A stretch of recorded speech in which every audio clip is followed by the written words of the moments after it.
It's the wrong button. Okay, I think we're good to go. Good afternoon, folks. Welcome to Smudcast number 245. Evil races or bad game design. Something about bioessentialism and world building by Extra Credits. These guys. This video came out a few days ago. I don't know how it got voted on so highly because we got loads of other videos to vote on. So, yeah, it's got over almost 150,000 views. It's being downvoted 18,000 times and upvoted 8.5 thousand times. So it's getting a bit of a ratio here. Oh boy, these guys, I don't know. Do we call them racists at this point or just they won't shut up? Like, what is their bag? I don't get it anymore. Yes, it was last year. It was on Tumblr. Today it's on big media platforms with huge reach to young adults and children and putting racist propaganda in their heads. I thought they would have learned their lesson the last time because it got downvoted, but they believe in this shit. They actually think orcs they will do this until their channel is dead. I don't know. They don't care about profit. They don't care about research. They're parasites. They go from one institution to another until it's used up to spout propaganda. They always go to the things that function, that have reach. They infiltrate them, subvert them, take them over, and then use them up until nobody wants anything to do with it anymore. You know, it's dead, and then they move on to the next. I don't think it's a conscious thing. I don't think they're actively trying to do that. I think they just. I agree. Like they say, I like left-leaning politics. I like video games. I like being an intellectual or whatever. I'm going to make videos about that, what I believe in. It's like, okay, sure. I mean... Oh, yeah, that's how I see the downfall of White Wolf. This one is pretty bad. This one is pretty bad. I went over it before. It's pretty terrible. It is awful. Yeah. They say, it makes great game design. It's good for the story. In order for their argument to be in any way workable, you have to have no idea. You have to be as the audience member. You have to have no idea how D&D functions as a game. This is what they're looking into. This is where you have these always evil races. You can no longer have any concept of how D&D functions as a game, or how any like the Mass Effect series or Dragon Age or any of these sort of games, how they function in any way. So their target audience for this argument are for people who actually don't play video games or any sort of game like that. It's like the Christian mom problem during the Satanic Panic. Also, no fucking clue what's going on, but they demonize the thing in a way they want to. And it works slightly different on the details, but it's essentially the same thing. They see a bad thing in the thing, or see a way to here it is also to perpetuate a political message. But essentially, they don't know what they're dealing with, or at least act as if. It looks as if they don't understand the thing. All right. This is an 8-minute video. It's not that long, but if it's as bad as LitDev says it is, we're going to be here for a good 2 hours. So they basically put all the worst takes on the internet about this subject and put it into one video. I could have sworn this is pretty good at that. What? Isn't Extra Credit pretty good at having the worst takes all at once in one video? Recently, yes. It wasn't always like this. We usually give MatPat a pass because he's a clown, and he's MatPat actually doesn't take himself that seriously. Right? Like I say, it's just a theory. Like he just does that for fun. It's obvious that he can whatever he says or puts forth that he does his best to make his argument. But at the end of the day, he's like, just take it or leave it. It's just a theory after all. Extra Credits kind of prides itself on being the pioneer in this sort of philosophy. They think they can tell you how to create good games. Right. They think they know the best. They are the this is the way it should be done. That's why you're doing it wrong. That sort of thing. It comes with an extra air or extra layer of arrogance that MatPat doesn't put off. Yeah, and MatPat occasionally has a good take, like his analysis of the psychology of Majora's Mask, which is pretty obvious thing. That's why I like MatPat. I still do like MatPat. All right, let's get. Unless the rumor is true that he invited on Movie Bob as a consultant, then I'm like, okay, well, never mind then. Before we start, I have a question, Since you are Satan, you were around during the Satanic Panic. Can you tell us some more insider infos about that? Oh, it's all true. Okay. That sounds like a great band name, by the way. Satanic Panic. That is pretty cool. I'm gonna use that. Yeah, use that. All right. Oh boy. Let's go with the super chats. We'll get started. Joe Crazy, you didn't ask for this. You didn't choose this, but there it is. But there it is. You're an orc. Wow. And all of a sudden, you're a massive. Oh boy. I thought that was the video that was dude, you are trying to explain Nazism in a video game as being good or bad. I'm just like, dude, just stop it. By the way, I want you to remember that video, Smut Boy. I want you to remember the argument they put forth to why not doing the whole Nazi, letting the players play as Nazis is a bad thing, and how they treated Nazis, and then how they're going to explain all these evil races to a ridiculous degree in this video. Yeah. Okay. Yeah. They tripled down on that video, that Nazi video. They tripled down, not doubled down, tripled down. And it's so insane. Like, oh, you're playing the game where one side is the Allies and one side is the Nazis, and it has a PvP mode. Oh, I totally didn't expect that I would ever play the Nazi side. That I had no idea. I to buy when I bought this game because I like this game. What the fuck is wrong with you? All right. Here's a donation from Cyrek. Thank you, sir. I said it on Morning Nonsense. I'll say it here. I enjoyed fighting outright evil races, and I still enjoy fighting outright evil races. You know what? I enjoy being evil races. So it's a fun time to be evil. Sometimes it's good to be bad. It's fun. I like playing Dungeon Keeper. Oh yeah. How is that, by the way? What? You got the second one that just came out? No, that's Evil Genius. Oh, it's Evil Genius. Yeah, Evil Genius. I like the first one. Which is technically the same genre. Yeah, I'm playing Evil Genius 1 right now, and after I saw some of the reviews and game mechanics, some people and other stuff, I don't think I'm going to buy it because it seems to lack content for the price tag, while I already have paid season pass stuff out, and I don't like the UI. They changed how the world map functions. You're not strategically placing your workers anymore on the world map, and it's just you're just clicking on the button, and the respective assortment ventures off to the helicopter. It's the research system in Evil Genius 1 was absolutely awesome. I loved it. It was creative. Yeah, it was great. I like Evil Genius 1. Yeah, it's a fun little mini game. Like over time you get different research machines, like a giant laser, and you have to steal the schematics or whatever, or the guy who knows how to build it. The first one you have to decide which one you steal out of free, and the rest you research from the items you have in your base. And the technicians then go around your base and collect data. They make little notes on the stuff, the items they come by, whether it's a door or camera or some pressure pad or gas trap. And then they go to the research machine and think, oh, yeah, I have ideas about researching this. And then you decide, oh, yeah, research this item, research the door. Okay. And you decide then with which research machine.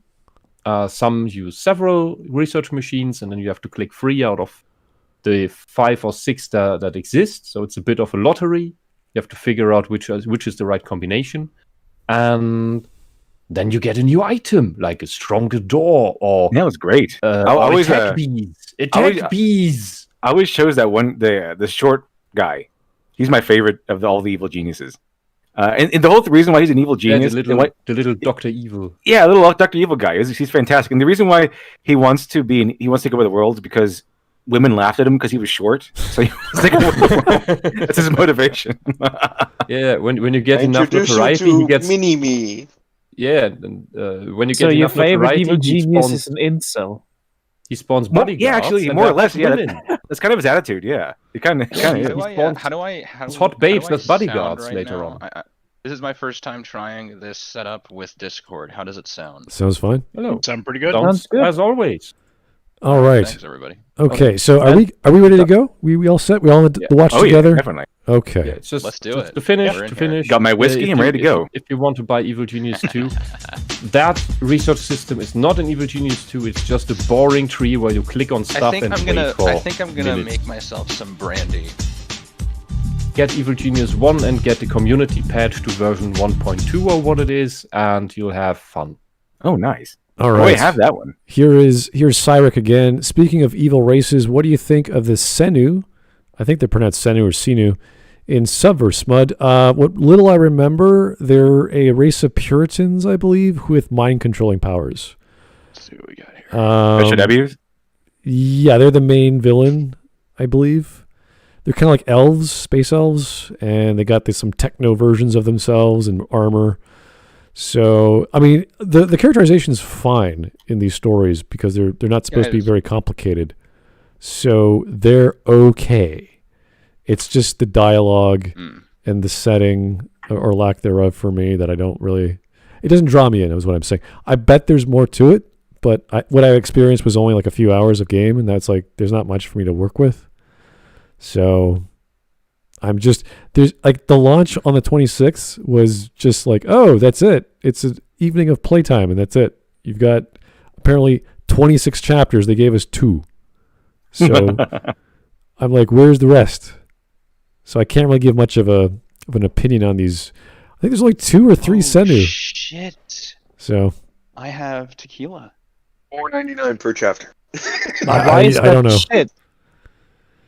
Well, some tequila is shit. I mean, that's That's true, yeah. I have 3 rooms here. One is shit, one is good, and the other I never opened so far. yeah. Well, I'm a let's whiskey find out, guy. shall we? I don't usually venture that much outside of whiskey. Well, I ran can't out of remember my whiskey. last I shot. don't. Or scotch. Or The one scotch. I good think bottle I my have, I last don't shot. count. I think my last shot was over a year ago. wow. Mine was Oh. 40 hours ago. Mine was 20 We seconds lost, ago. boys.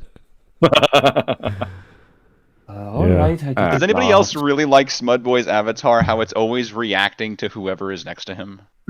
Hey, Smud, eyes up here, okay? It's always Wisp. It's always Wisp. What? What? I'm on the other side. It's like, Wisp, we're talking about the video, not, well, whatever you talk. I can't remember. Every time is different, so. What? I'm confused. That's okay. That's okay. Let's get started. We got 8 1/4 minutes to go. This might take a while. It's Yeah. like every few seconds, every few words. It's like, okay, We you gotta need to stop. fill 3 hours with that. I know. We'll try our best. We won't take too long. And all of a sudden, you're an evil race. You're an orc. Yokai, do you already have flashbacks? I mean, you just did this yesterday. Oh yeah, that's right. Wait, since I'm white, am I of an evil race? Oh dear. We'll find out. I guess. To some people. All right, let's get started. If you paid attention to the games discourse on the internet during 2019 and 2020, you might have noticed a reoccurring argument about some species from fantasy media, specifically orcs. Now, not to worry. This episode It's really isn't going dumb. to be just another member of the chorus talking about how if all orcs in a game are blindly evil, that it's racist. Instead, But oh god, for me it buffed, so That's I not- missed all this intro. I missed all of it. They argue that if you have all evil races, it's going to damage relations with actual races in the real world. Wait, And they wait, kind of wait, equate. the Yeah. They kind of have a picture when they say that, equating orcs to black people. Because On they a think that it somehow fundament- promotes egocentrism. On a it fundamental doesn't. level, if you actually think that, you're a moron. What connection could there possibly be?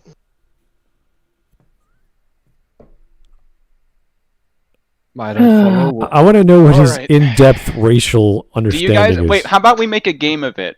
How about somebody I don't pick a have to. word every time that or a type of claim. Whenever this guy Shot. says a certain thing, I take a shot. What is that thing I gonna knew be? Oh it. my god. I don't have I enough knew alcohol for that. it. Colonialism? Colonialism. How about What else? problematic is a good one. Problematic. Totalitarian. Black. Black. Orc. Oh, yeah, exactly. Discrimination. Okay, let's not make it ridiculous now. I have to be out later. Yeah.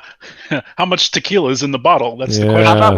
How about we make it 5 words? Does 5 sound fair? Okay.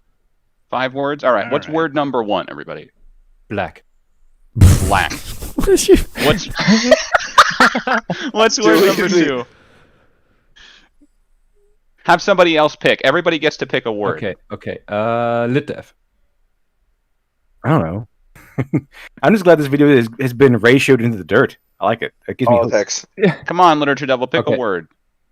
Evil. Evil? That's good. That's good. The word is evil. Okay. Smudboy, You pick already a got word. it. I say problematic. It's too generic. Problematic. All right. Who's next? Politics. I'll give you. Sorry, what was the word? I didn't hear you. Politics. Politics. Ooh. Politics. And who was that? Was that Prime who said that? Yes. Okay. Ooh, white nationalist. There's a good one. No, You already I had want to one. That's say- 2 words. That's 2 I You words. had one already. I want to say the I'll word give it race. to him. I'll give it to him because it entertains me. Okay. Because So he's we the have street. black. Plus you gotta do a shot We have already, Yokai, because evil. evil's in the title. We have problematic, white nationalist, and politics. Why not race? Oh, Oh, God damn that's it. mean. Fine. It's kind of obvious. Too easy. Race. That's too easy. I picked the word the. It's like that's not really, Pick the word the. Oh. 10 minutes later, Oh. he's dead of liver failure. Okay, These who people was it use that the said word black? race more Who often was- than they use I want to articles. assign the name to the word. Who was it that said black? Wisp said black. Wisp said black. Now who said race? Me, crazy philosopher. Crazy philosopher. Thank you. You're welcome. So we've gone from bingo is that cards everybody? to drinking games. Is that it? We're evolving. All right. Well, I got What water. About, what about Bad Boy Beta? Bad Boy Beta, you didn't pick a word. Oh, what? I don't know. Nazi. I don't want to be a dick. How about we make the word dick? There we go. So we have All right. black dick. We have evil, problematic, What is happening? politics, race. Smud, I'm going to we- make you pick one. Is it going to be problematic or white nationalist? Problematic's fine. Problematic. Okay. Yeah. Can we All right. we form a sentence out of that? Let us begin. All right. Evil black dick. I'm done. I'm not doing that. Let's go. All right. Let's go. I will take a sip of my rum every time if that helps. Okay. All right. Todd Howard. Here we go. Hey, Spud, what's up? Wanted to recommend you a new manga to read, Record of Ragnarok. I've up to date. I've already read it. A new anime is coming out for it. Oh, really? Holy crap. Oh. It's an adrenaline pumping tournament between gods and humans of history and myth. I know. It's awesome. It is a death match between the twilight of humanity and the gods. So That sounds nice. fantastic stuff. Yeah, Sounds it's cool. What's it called? Record of Ragnarok. It's very Japanese, where they choose 13 human warriors up against 13 gods. So very Like Mortal Kombat. yeah, pretty much. But the winner destroys humanity, or the gods win, humanity gets destroyed. If humans win, they survive. So I that's like it. really great artwork, really great stories. And I'm not talking like they're brilliantly done, but they're well developed. They're well told. There's lots of backstory. There's lots of reasons how they fight and why. So good, cool stuff. Lots of mythology. If you like mythology, you will love this. So. Okay, thank you. And it's not Cool, just that- like Japanese, it's like every mythology. Okay. Yeah, that may save me the Especially the Norse. Especially the Norse mythology. So, Mm, so Crazy Philosopher might love it a lot, so who knows. yeah, I might love it. Even Absolutely. before Kratos comes in and swings the blades of chaos at everyone. Yeah. Gods. Humans ace in the hole. Humans ace in the hole, Kratos. Yeah. Well. Yes. Anyway, let's keep going. Tyler Preston, I'm confused. First, it was my race that was compared to the cockroaches from Terraformas. Oh, orcs from Lord of the Rings. Now goblins. Which is it? We'll find out. We don't know. Right. And the guy on this horrible video yesterday, he had the same argument that purely evil race is a bad thing. Oh God, don't. It wasn't really an argument. It wasn't really an argument. It was just a. It was just rambling. That was just a mess. Yeah. No, I don't think these people can really argue for that, because at the same time they argue for Nazis are bad and everything who has some generational attachment to them is therefore also evil. So all Germans are evil by definition. Thank you, asshole. Yes, they are. Well, they make amazing cars, so I don't really care. So. Yeah. Not all of them. Okay, most of them. Let's just hashtag not all German cars. They win all the indies, so I don't really, on average, they're amazing. So here's Bogue, produced by Netflix, and it's CG. Oh, thanks. Oh, okay. No, that went immediately from to oh. All right, here's. I'm still interested, so. Here's Todd Howard again. What would you say is your favorite fight in Record of Ragnarok? My favorite is probably Sasaki versus Poseidon or Heracles versus Jack the Ripper. Those are the longest, I think. My favorite one was the sumo wrestler versus the Kali, I think. That was my favorite because... That sounds so fun. It is like... Jack the Ripper versus Hercules. Yeah, that sounds amazing. They are amazing. They are amazing. Like the one with Poseidon.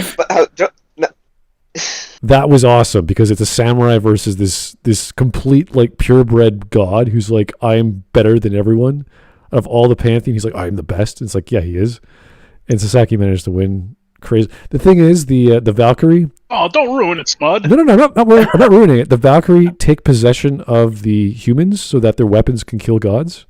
Or can hit gods, because a god can just eliminate a human. Whoa. So the Valkyrie have to give them her gift of like protection or a sword or whatever to make it strong enough. So it's fair. They basically level the playing field. Exactly. And there's a beautiful connection between why the Valkyrie is chosen and why the hero is chosen and all that good living and death stuff. But anyway, that's another story. We'll talk about that later. I just want a surprise finale twist where Kratos and Asura team up together against everyone because they just hate gods. I'm still surprised Sony and Capcom never had the foresight to do that crossover. That would have been awesome. Okay. Anyway, let's keep going. I'm not wrong. I'm not wrong. Choice is simply bad game design. No. You mean world building. Thanks so much to NordVPN for sponsoring today's episode. To take control of your Drilling. internet security, get a huge discount on a 2-year plan, and get 1 month free, use code EXTRACREDITS at nordvpn.com/extracredits. Real quick up top. Just right away. No, that is not game design. That is world building, which is a part of game design sometimes.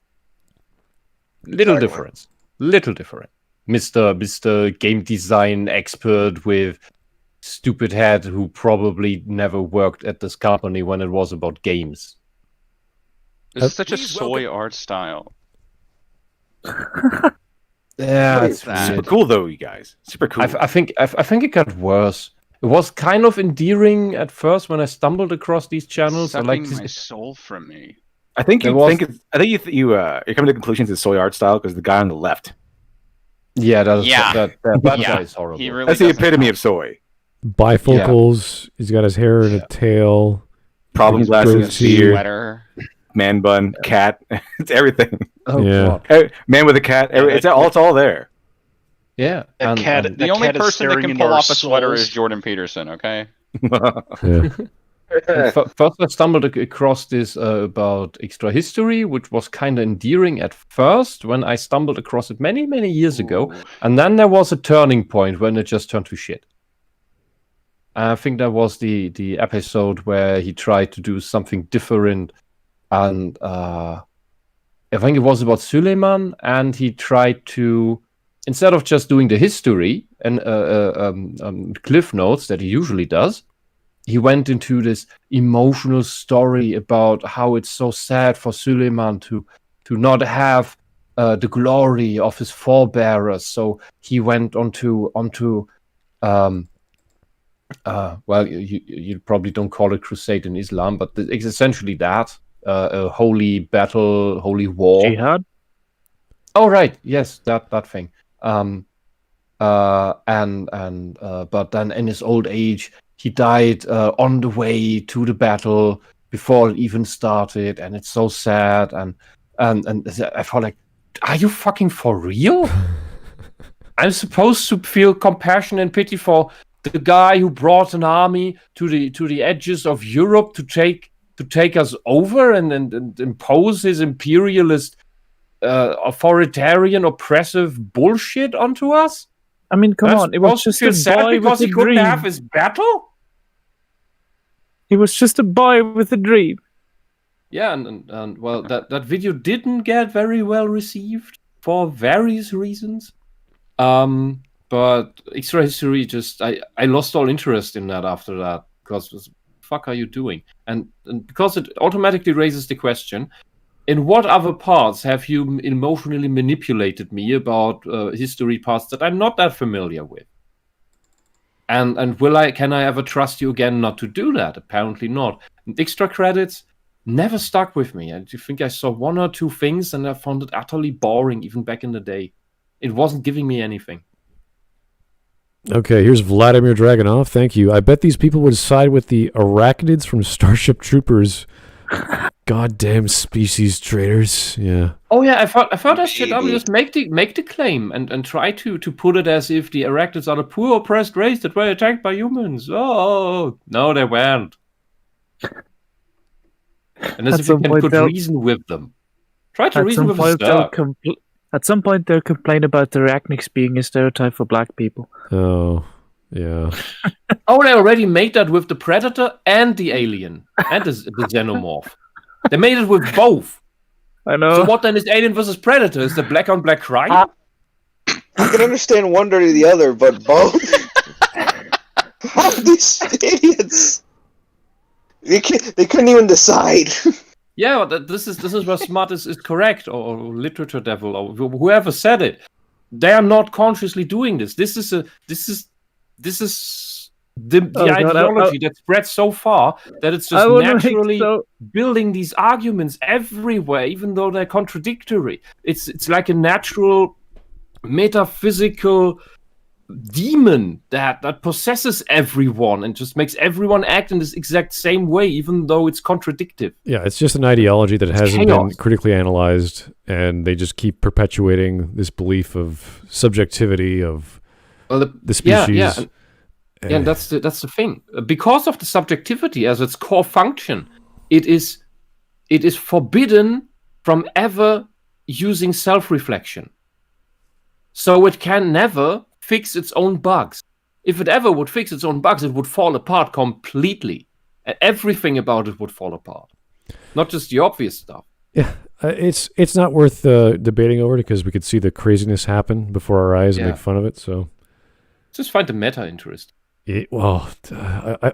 Groups of people at University of Toronto protesting some nonsense every day, years ago.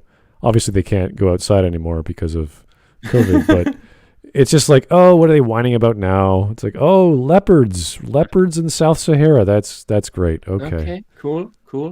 By the way, in the UK, they're going to be allowed to protest again because they're so addicted to protesting that the government is caving to their demands. That despite the corona lockdowns, that the radical leftists may protest again against whatever. Because they need to protest. They need to protest something. Yes, you can't feed your families because we don't want you to spread the disease. So you can't feed your families by going to work with a mask on and washing your hands. But running around throwing Molotovs in the streets, that won't spread infection. It's a very selective disease. They're addicted to this group feeling. One thing I kind of find funny is over here, most demonstrations are used as an excuse to get drunk and party in the streets. Yeah. Here is Vladimir Dragunov again. The Terran Federation did nothing wrong. Sure. I agree. I agree. I agree with that. I Sure. agree. All right, let's go. James Let's go. Mendez, who guest wrote this episode. Thanks so much, Mendez. Much of the recent conversation on orcs points out that characterizing a whole species in your game as ugly, warlike, and malevolent might be harmful to real-world groups, regularly mischaracterized. There it is. ugly, And all of a You're sudden, right. you're racist. Mr. Mendez, you are the embodiment of what a racist is. Absolutely. You are equating this old, weathered orc warrior with massive moobs. Yeah, I just wanted to say, those Already. moves look fucking weird. Yeah. I All have right. never, ever heard the argument that orcs are black people until the woke people said that they were. Here, I think it started with Lord of the Rings. here is Jason Yes. Mendez Hodes on his Twitter. Mendez Angioliero, MC, game writer, developer, editor, and cultural consultant, Avatar, Sion, 1,000 Arrows, et al. I really like orcs. He's got some flags here. He, him. Okay. Well, So obviously, he has his pronouns in his bio. He's insane. He's insane. He has his pronouns in his bio because otherwise nobody would believe he's a man. Fucking hell. All right. Yeah, but Uh, you're telling me that these are the same things. Nobody but absolute racists that only exist on the radical left believe this. Not even a neo-Nazi believes this. So here's Joe Crazy. Way to throw Mendez under the bus. Extra credits. Yeah, this is hey, this guy co-wrote our thing. It's like, oh, really? Oh, yeah, right. You're right. So that I can say, going down, oh, you're it's his coming with fault. us." It's not our fault. Yeah. He wrote it. In other words, thank you for validating your own argument even more. It's not our fault. We're this crazy. It's this dude over here. Here's his first crazy thing. Orcs are grannies. Like, what? No. By the way, it's Why does not that a orc race have thing. It's a tits? culture thing.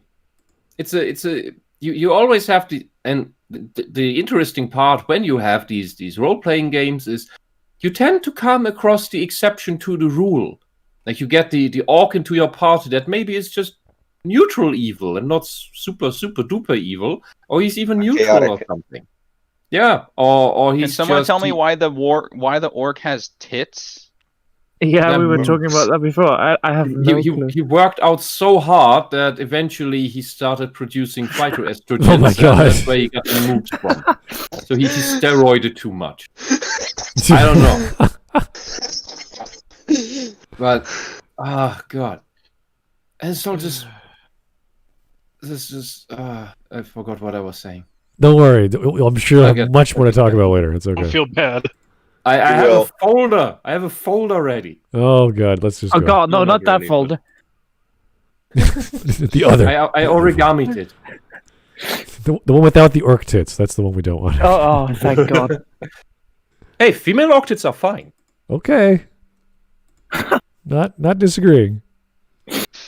Well, you know, I guess to each his own, I suppose. Yeah. I think I'm not going to say I'm not judging, but, not out loud. Are Hey, you kidding, Gamora Devil? You're is- always judging. Gamora is fine. Orcs belong in the back of the bus.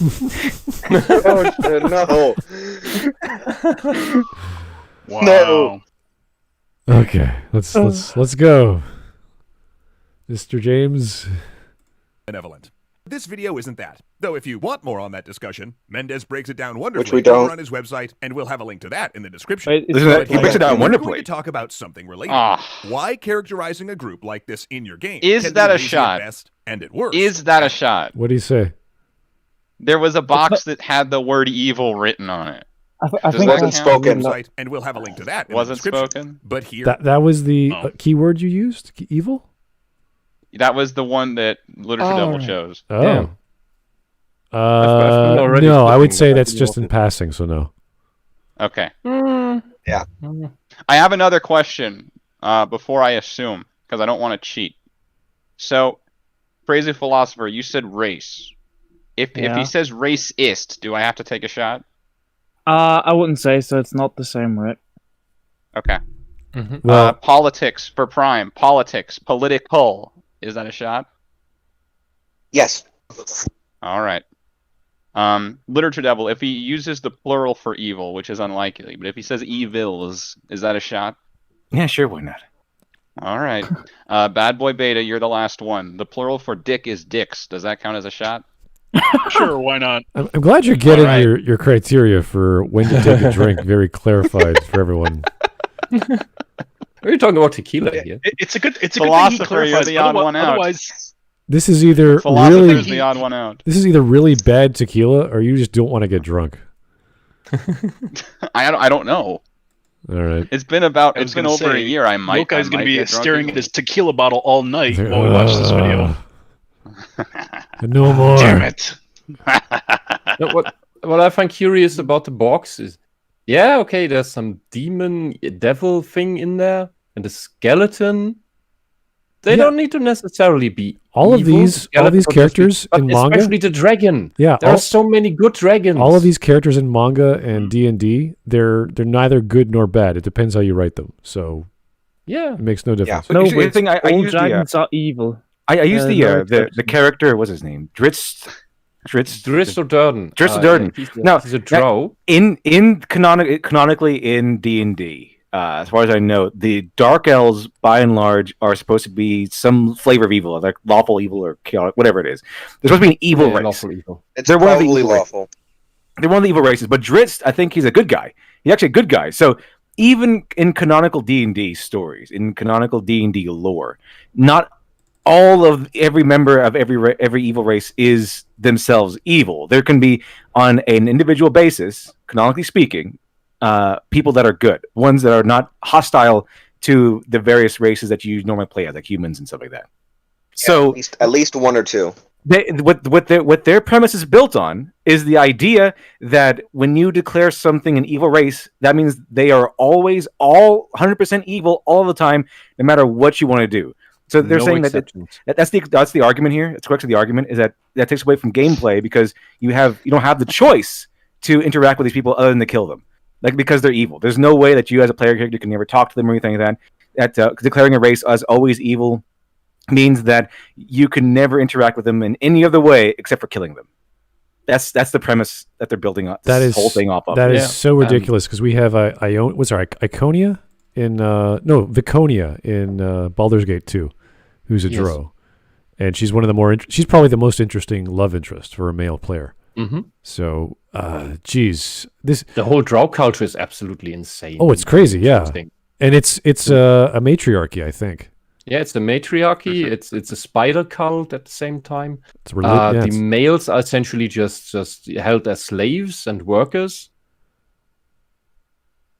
It's cool, but that's the thing. It's cool. Like I Yeah. want to learn more about them. That's why it's awesome when you play Baldur's Gate 2 and you go to the drow homeworld, and it's like, whoa, you got to infiltrate this place. You have to cover yourself in magic to make sure that people see you as a drow. Yeah, and this is good that you bring up that example because I was looking in my head for one. These fantasy stories, oftentimes, not just D&D, but his video is especially about D&D, have sections where you sneak through an enemy encampment in the disguise sometimes and get to talk with the kinds of NPCs that otherwise you just kill because you're just instantly hostile, but not in those moments. Even Ocarina of Time has that when Link is infiltrating the Gerudo stronghold, and I think you can. Was it just a fad where you could have the Gerudo mask and dress up as a Gerudo girl? Yeah, you have to dress up as a girl, essentially. I wasn't talking about Breath of the Wild, but Zelda, about Ocarina of Time. Oh, that I don't know. Yeah, but it's too long ago. But there's also a Gerudo mask, and the girls talk to you with different dialogue when you wear it or something. Yeah. But the Gerudo are pretty much neutral. The only really evil one is Ganondorf. Yeah, that's right. You only learn that over time. And this is what I find so interesting in fantasy worlds. You grow up in this. Okay, these are enemies, these are enemies, these are enemies, and then you get to know them better. Well, we have in D&D premise. Everyone has a sheet, and they have an alignment system, and there's was it based off order and chaos and good and evil, right? So you have lawful evil or neutral, true neutral, or whatever all the other permutations are. So they already have this figured out. We don't need to worry about who's good and bad and changing things because people don't like it. Just write your character sheet any way you like. That's fine. Yeah, and D&D especially is a world where you have elemental good and elemental evil. Like there are manifestations of good and evil. Good and evil are actually game mechanics in the world. So you can have like different things that will affect you differently if you are evil or good. It's not so you have to declare what is and isn't evil. You can have an evil character, and for example, they can't go inside of a church or something like that because it's warred against evil characters. Same with good characters. Yeah, good and evil functions as an attribute in D&D. Right. The same with equipping certain gear. You can only wear certain gear if you're good or evil. Or your gender can decide whether an enchantress seducts you or something. Right. Anyway, this has all been figured out. This has all been done. There's no need for some schmuck to sit on his pedestal and say, well, you could do it this way and it'll be better because, you're hurting people. It's like, no, dude, don't play the game. If you don't like these people's brains would just explode if they knew if they looked into Gygaxian. If they actually knew the rules. If they were playing the Gygaxian version of D&D, like their brains would just explode. There's no way they would survive. Yeah, D&D 1 was special. But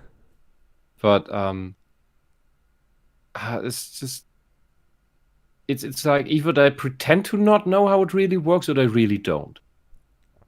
They're infusing misconceptions about games, and I don't know. They're infusing or projecting their own ideology onto what they think is the ideal setting or story. I don't even think this is game design. I think this is just I want my fantasy world to have no bad people in it or something dumb like that. It's like that's retarded. No. Yeah, it completely reminds me of when I was a kid and I heard grown-ups have stupid biases and misconceptions about video games or fantasy stories I was reading. It's just they never read any of that. They never played through any of that. They don't know anything about it. They just have their preconceived ideas, and based on them, they tell us how things should be. While when we look into it, the things are already that. The things are already what they want us to make them be. First, it was the religious and the conservative types, and now it's the leftist and SJW types. Yeah. Oh, it would be if your video games have to have violence in them. Can't they have consequences that you learn that violence is bad? Yeah, and a lot of and almost all of them do.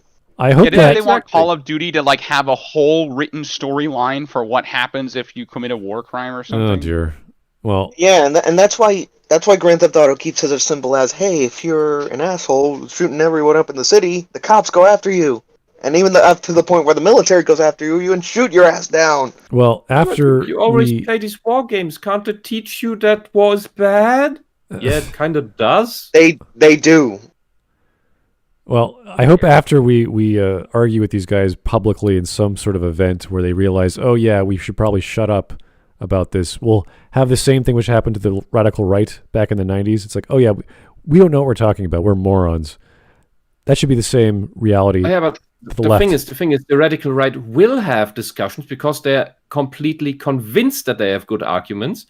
These people here, the radical left, they know they have shitty arguments. That's why they never turn up to events. I'm still on some of these radicalist mailing lists, and every time a neonet turns up on these things and asks about, oh, somebody asked me about this and this thing, the old guard comes in and tells the new guy, oh, don't even talk with them about that topic. That's just giving their arguments a platform, and they don't deserve that. All right. Because they do not want the neonet to engage with the arguments of the other side. Because it would it would turn them out of the cult again. Here's a change in topic, but this is kind of a weird super chat. Thank you, Rin. Just a friendly reminder that YouTube will eventually take away the ability to downvote extremely stupid EC videos like this one. I've never heard of that. Why would they? I thought they were hiding the downvote. The change was hiding the amount of dislikes on a video. Hiding. Yeah, you just hiding the amount. That's it. But the you can public still wouldn't downvote see it, it. right? The public would only see the upvote. Yeah, it's for the public that they're hiding the amount. The creators themselves can still see it, but not the public. Wow. I'll be honest. I think that's asked... I think that was a very anti-viewer decision on YouTube's part. It is. Yeah, but it came from a request. Decisions. It came from a request by the Biden-Harris administration. Because the government videos are always downvoted and ratioed into hell. Yeah, well, hide it for those. Well, hide it for those, damn it, not for all of them, not for everyone. Yeah, but the point is why they do this. They want YouTube to do this so that they, as the government, don't have to say aren't the ones who hide the views, which makes them look bad. But if the institution of YouTube does it in general, then they can say, oh, we are not hiding this, it's YouTube that is hiding it. So it's about to save face. That's why they make that's why they changed the whole institution's rule. It sounds like, I just read a news article right now about it. It's like, yeah, they started as a result of the Biden administration videos, and YouTube Are you serious? Yeah, and I'll show you. Yeah, it is. Right here. In response to the creator feedback around well-being and targeted dislike campaigns, we're testing a few new designs that don't show the public dislike count. If you're part of this small experiment, you might spot one of these new designs in the coming weeks. Example below. That was March the 30th, so a few days ago. Yeah, this is how communism operates. You're only allowed to this actually was in response to that. I thought LiteratureDevil was just fucking around when he said that. No, it's it was in response to that, unfortunately. It's real. And I'm not kidding. This is how propagandists operate. You're only allowed to see that people like the propaganda. You're not allowed to see anything negative, anyone reacting negatively to the propaganda. This is the real evil part. This is true. This is lawful evil. Do you guys remember Trump's YouTube channel? It didn't have many downvotes at all. It was mostly like positive, America's awesome, this is what I'm doing, all these upvotes. Just for a second, imagine that for real, for some reason, hypothetically, the Trump administration had done this move. They would rip it apart as the most narcissistic, propagandist, weak-willed, spineless thing ever done. Yeah, and it would have made things so much worse. Since it's Biden-Harris doing it, it's nobody talks about it. All right, well, let's talk about that later because that's a whole big mess that That's a whole other discussion altogether. Yeah. Okay. Let's keep going. Vladimir Dragunov, despite being 50% of the population, orcs commit 50% of the raids. That's good. Drizdo Erden is also Mary Sue. So, is he? I have no idea. Also, here in the video, you're using green orcs. Green orcs are either Warhammer orcs, which are fungi that are a biological weapon that only exists to fight and destroy. It's been designed. They're not meant to be anything else. Or it's Warcraft orcs, and the green Warcraft orcs, which are essentially based on the Warhammer orcs, that's a whole story of itself, are demonically possessed by the blood of a demon, so that they would be essentially a biological weapon, an army to send forth and take over foreign worlds. They eventually rid themselves of that curse and return to their own culture somewhat. They tried to. The green skin stayed for those who were demon infused at some point. But yeah, when you show the green orcs, you essentially show biological weapons that were made to be evil, menacing. They weren't made to think. They weren't made to reason. They were made to kill, maim, and destroy. Not because they wanted to. Not because it's their culture, even. because they were made. We can go through so many lists of races and species that are evil by virtue of being evil, and there's nothing wrong with telling a story like that. So. Yeah, even then, but these examples are just so shit. They fall apart. Here's Alex Halo. Orcs aren't evil. They just want to loot the waifus. I think certain orcs do. Certain orcs just want to maim and kill the waifus. So, yeah, a little different there, depending which story you're reading. Here is Cyric again. Thanks for the donation. I hate that for these people, the rules to how to handle the world has to be in the rule book. In the rule book, it even says it's all up to the game master. If you want to move modifiers around, talk to the GM. You have that freedom.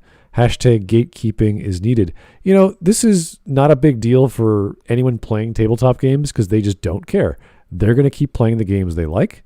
They don't care about what the creator says or the rule book specifically says about the races because they have their own worlds they inhabit and they've created and people like to play.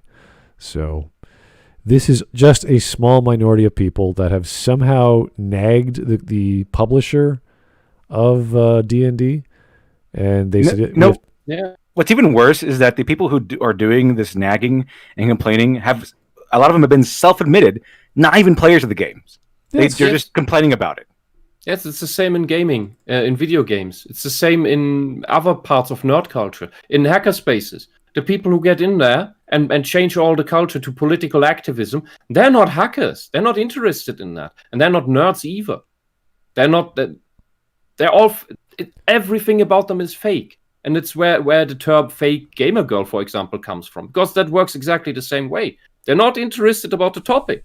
They just use it as a hook to get into social circles. To then get whatever they want out of it. Okay. And in regards to the game rules, to how that's played, that's even true for normal board games.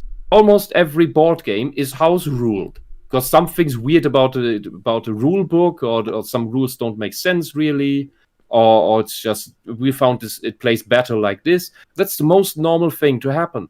And with tabletop games, role-playing games, people make their own fucking campaigns all the time.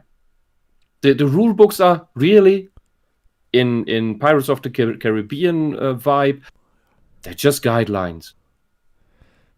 Okay, here's Zimzilla99. So, am I a half-orc then? Yes, you can be a half-orc. It's fine. You're totally fine to choose that race. Not sure how the species breeding works in your universe, but nothing wrong with that. Oh, it's usually, I think in old D&D, you didn't get to play orcs, but half-orcs if you wanted to be orcs. Yeah. A little bit of inbreeding or crossbreeding with whatever other organism. I don't know what you would half-orc, half-what with, but hey. And that usually automatically gave you some character background, because, okay, you're the product of probably some raid. Could be some sort of magical being that was created in a lab. Who knows? Lots of cool stuff you can do with half breeds. Anyway, Bear Business 1.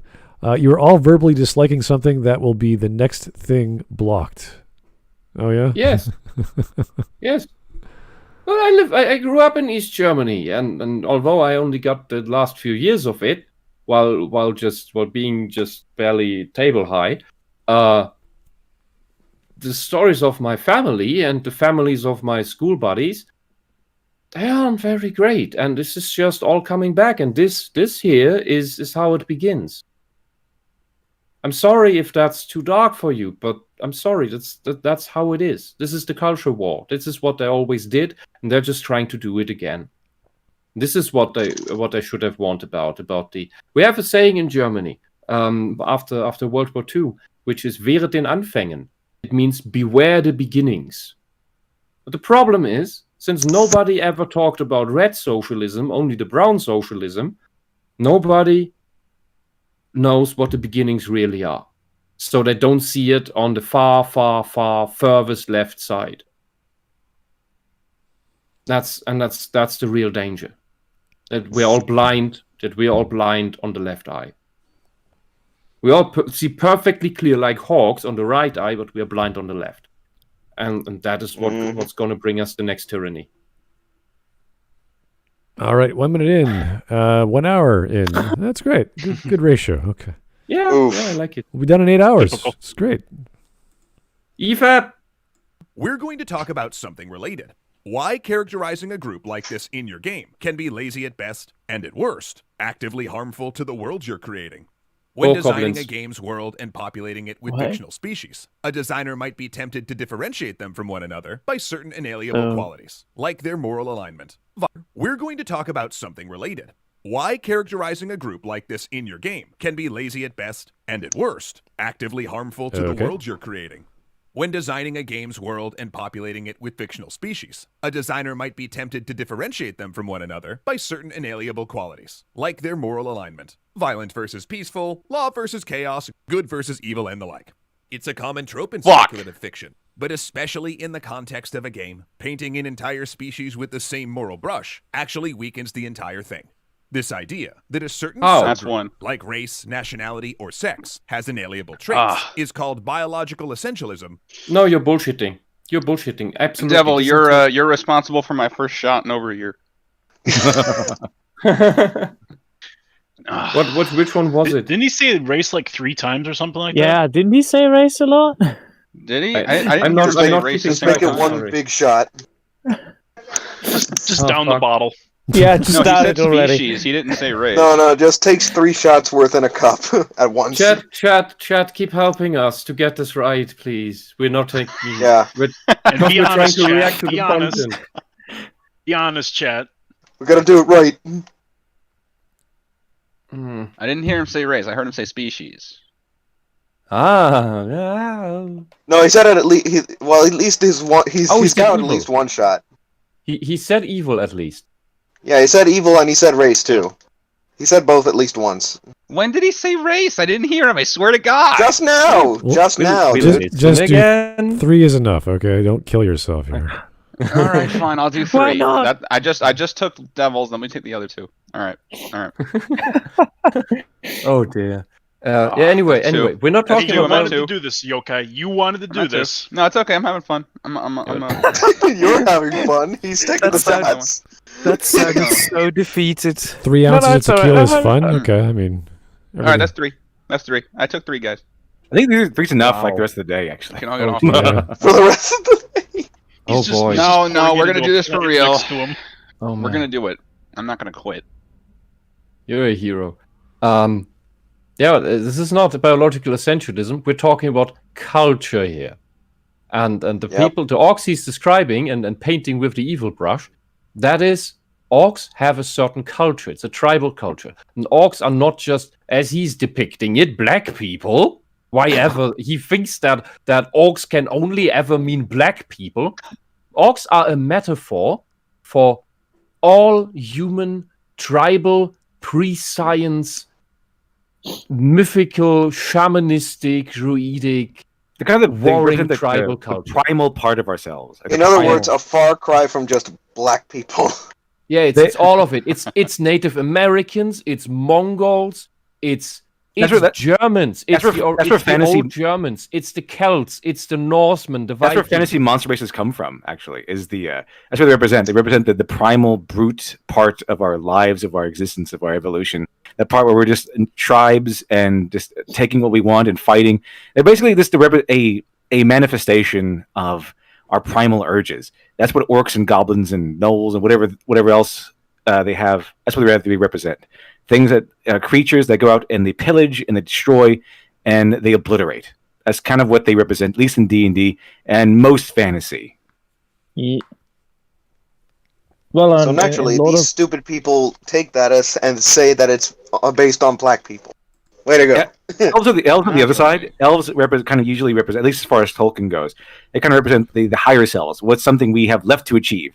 Orcs are what we kind of like. Orcs and monster races are what we left behind.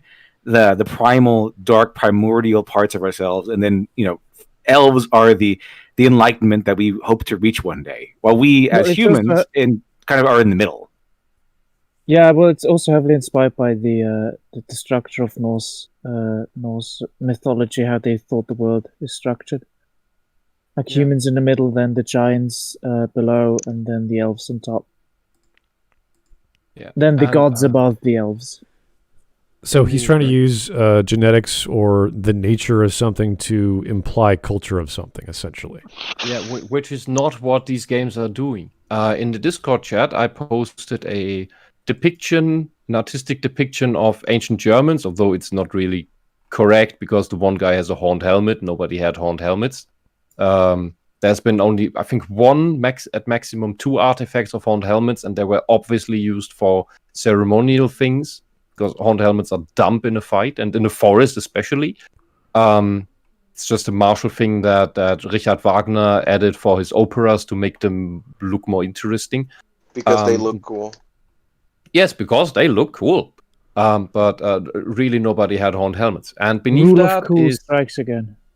I don't know if you want to put this on the stream thing. I have 2 maps, basically the same thing, about the old German tribes around the times of the Roman Empire. Which are a damn lot of tribes, and they didn't like each other all the time. So that's the basic. It's the basic. It's essentially the same basic culture, but there's still tribes that war with one another over territory and so on, and they moved around a lot.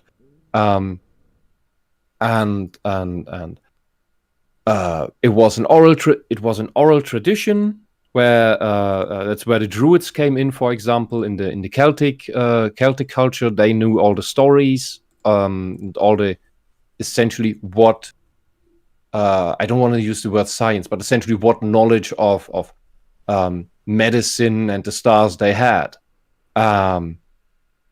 Like they could predict, they could predict the stars' alignment, for example. They were that good, and yeah, it's where you can call them shamanistic, druidic. That's just arguing about the details. But yeah, here okay, it's on. Now you have all these different tribes, like the Saxons up in the north. You see on this map. Then further down the coast and the Rhine is the Warnen, the Langobarden, Semnonen, Fosen, and then you have the mix over to the Cherusker. To the Limes in the east, no, in the west. The Friesen are in the north. There's to this day also called still the Friesen. There's the North Friesen, where right now the Saxons are, and the East Friesen, which is where here the Friesen are. I think we basically have 3 subsets of them, and they still live in the same place. Yeah, and then you have further the original Burgunds you have in the west on this map near the Oder, which is the natural border, the river between what is today the natural border between Germany and Poland. Further to the right, even you have the actual Vandals.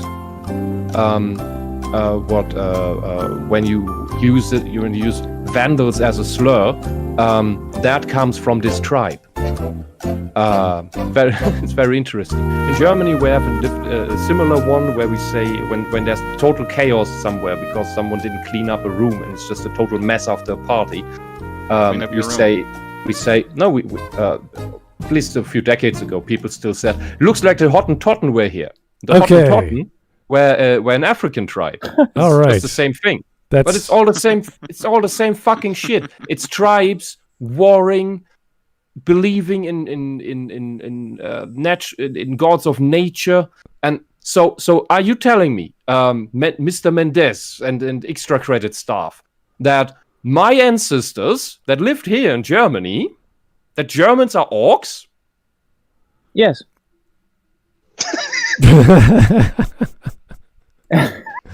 All right, we savagely killed the Roman legions by the thousands. Well, you kind of did. Yeah. Anyway, thank you for the point there. That's good. Let's keep going. Or simply bioessentialism. And it's a valid way to talk about qualities like how many legs an animal has or whether it can fly.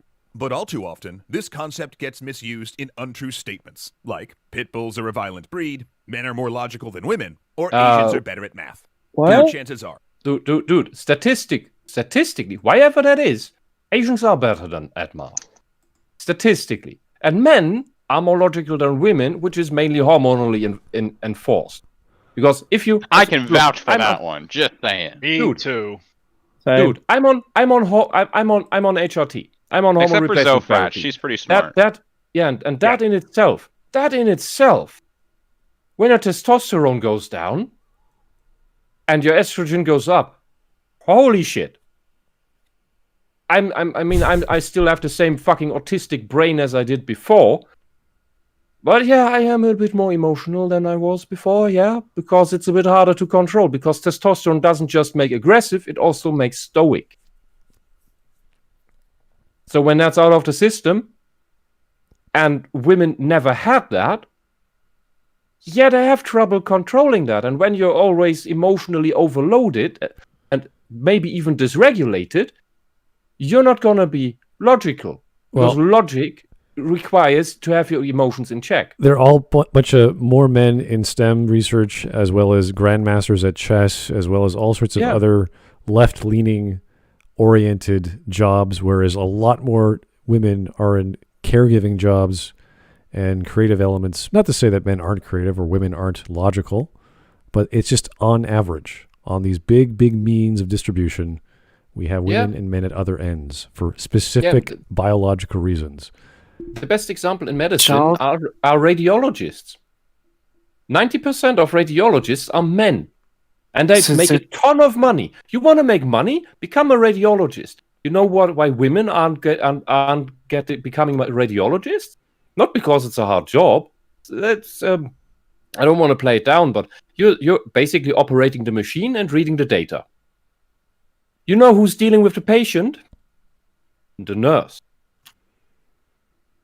And men like not having to deal with the damn patients because they're annoying. But they like using the big machine and dealing with the data. Since it's related to this, I'm currently also reading a great book by Charles Murray called Human Diversity, which is all about that. And it's basically the easiest way to explain it. It really falls on the division between things and people division. Yeah. There's a strong tendency for females to be more people-oriented and males more things-oriented. Yeah, on that topic, I can recommend 2 books. Although the other I only know summaries of, but it's on my to-read pile behind me. That is Why Gender Matters, and I don't dislike the title, but it goes over all the minute sexual differences between men and women. Including where do you produce your hormones? Like, men and women aren't even like we both have some amounts of estrogen and some amounts of testosterone. And that's not entirely true. Like, the male body doesn't produce estrogen. It uses testosterone because hormones are really complicated to produce. It takes a lot of energy. So there's not an extra organ that produces estrogen. Instead, you take testosterone, put it through the adrenal gland with the help of some cholesterol, and fold it around until it becomes quasi-estrogen. So it can dock at the estrogen receptors. But it's essentially a testosterone molecule. And the female body doesn't produce testosterone. It uses estrogen that it produces naturally and doesn't put it through the adrenal gland. Instead, it puts it through the kidneys. I think the Nebennieren, I don't know what the term is in English. The things that are attached to the kidneys, where it goes through a similar process and is turned into a molecule that can bond to the testosterone receptors. So it's not real testosterone. It's a substitute they built from their own natural hormone. And this is something, for example, that with a transition you can't mimic, because that is how basic the biology of the male and female body are. But that's not really what's important for gender dysphoria. But it's important to note for how different the two sexes are. They even produce their hormones completely differently. And that, of course, comes to different outcomes. Okay. Here's Vladimir Dragunov. Can we talk about how the elves are usually portrayed as arrogant, narcissistic racists? That's extremely the common. racism mainly comes from their arrogance. That's all. Well, it's usually because there's been a war with the humans or the orcs or whatever. But I mean, also kind of because in a lot of fantasy stories, elves kind of are a superior race. They live a lot longer. Yeah, they're a lot smarter. They're more peaceful. They're usually not imperialist. Usually they are more secluded and protectionist. And they're just pissed that everybody wants to fuck their trees because they want to fuck their trees. Well, I'm reading a manga called Dungeons and Artifacts, which I just picked up today, in fact. And the story is pretty decent. It's very simple. And all the elves are pretty much hate humans because they were in a war. And every time they meet a human, it's always greedy and wants to take things that don't belong to them. And there's this one, of course, the protagonist is the one guy who walks into that forest and he just wants to destroy all the dungeons and help people out as a result. And no one believes him, and they kill the guy, but because he has an artifact that brings him back to life, he can have another conversation where he's in a coliseum and they're about to kill him again. So I don't know if they're that smart enough to figure out that he can keep coming back to life, or that's just how the story is progressing. But there's plenty of other stories where the elves are usually very long-lived, superior as a result of their wisdom, have magical affinity, can talk to the spirits, live in the trees, or or they're social outcasts. Yeah, there's all kinds of stories like that as well. So, yeah, when you're that old and that smart, you tend to get a bit arrogant. That's true. So, here's Straw Man. Oi, this git is as smart as the Gretchen. He thinks we orcs is humies. Zog off, get machapa. Oh, God. Oh, my God. I wasn't sure what accent to use there. Christopher Walken, I guess. Christopher Walken as an orc? Oh, my God. I didn't say that. I'm an orc. Wow. Look at this axe. This is crazy. Aren't they using Cogni for orcs in Warhammer? I don't know. Yeah. Fellas, this is the size of this axe. Cockney Christopher Walken. I can't pick that. Can you pick that up? That's huge. Anyway.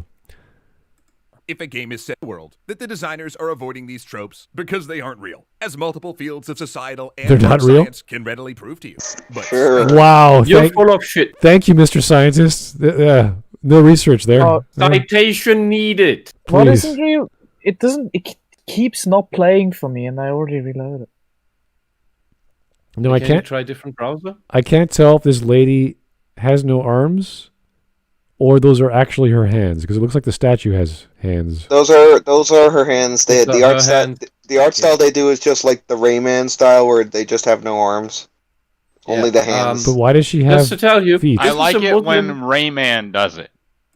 Yeah. You're dumb. Well, the Rayman's extra better credits. drawn than this. The extra credits. You don't you understand so little about other cultures that you are showing a radical Islam woman because of a headscarf. That's a sign of a more radical alignment of that religion. They are against depictions of people. They are iconoclasts essentially. They would not be allowed to make this kind of art where they make depictions of humanoids. What did you say? No, look who's racist. What did he say in the video? Because it just doesn't want to play for me sometimes. We are at 212, in case you don't know. Yeah. Okay. It's like for these people is that for example Islam is only a clothing style. They know nothing about that culture. They know nothing about that religion. Nothing about the mythology, nothing about the holy texts, what they believe about in. anything. And I'm not even gonna start about the different strands and branches of Islam. They just don't know anything. And I think that you need to probably they would only be able to see someone being Islamic by wearing a headscarf or a burqa. And any type of that. It's pathetic. To say that he has People science don't understand and doesn't anything. explain it is a little Yeah, he disconcerting. calls my ancestors that he keeps on raging are imperialist white people, racist white people, orcs, and then makes the Islamist woman make depictions of people and demons, which she would be stoned for this. Fiction offers us an opportunity to reify or make real various things which don't exist, or to exaggerate things which do. Now, bioessentialism is a tempting idea in fantasy for some of the same reasons as it is in the real world. Because to our human minds, broad generalizations are comforting. They reduce the world to simple cut and dry categories. All orcs bad, all elves good, root for these folks, not for these folks. No Wow. one said all orcs bad. Guys, have you ever played Warcraft? And all elves good? Dude, Warcraft, especially Warcraft, is the most nuanced in all of this because all the races have expanded on the culture of absolutely everything. And essentially every race... Warcraft is essentially, starting with Warcraft 3, is essentially a subversion of fantasy tropes. Really, really hard, because every race is shown with the side that you didn't traditionally expect from it. Well, yeah, because if you look at this, even go with if you go with the traditional stereotypical portrayals of orcs and elves, orcs as a culture, they might not be evil if you don't go do the chaotic evil stuff. If they don't do the alignment stuff, then orcs as a culture are against you normally, because usually the main characters like humans and elves and dwarves and things. As a culture, orcs are usually going to center everything around raiding and pillaging and being against you. It's kind of like why I'm saying that. I asked you to remember how they portrayed Nazis in the previous video, where they're demonized all Nazis as evil, absolute evil. When that's historically not accurate, when you have people like Rommel, who was actually used in the trials as a reason as to why I was just following orders was not a defense, because Rommel was given the order to kill Allied prisoners by the higher ups, and he refused to follow those orders because that's not honorable. So they used him as an example as to why, just because you got ordered to do this horrific stuff does not mean you could have chosen.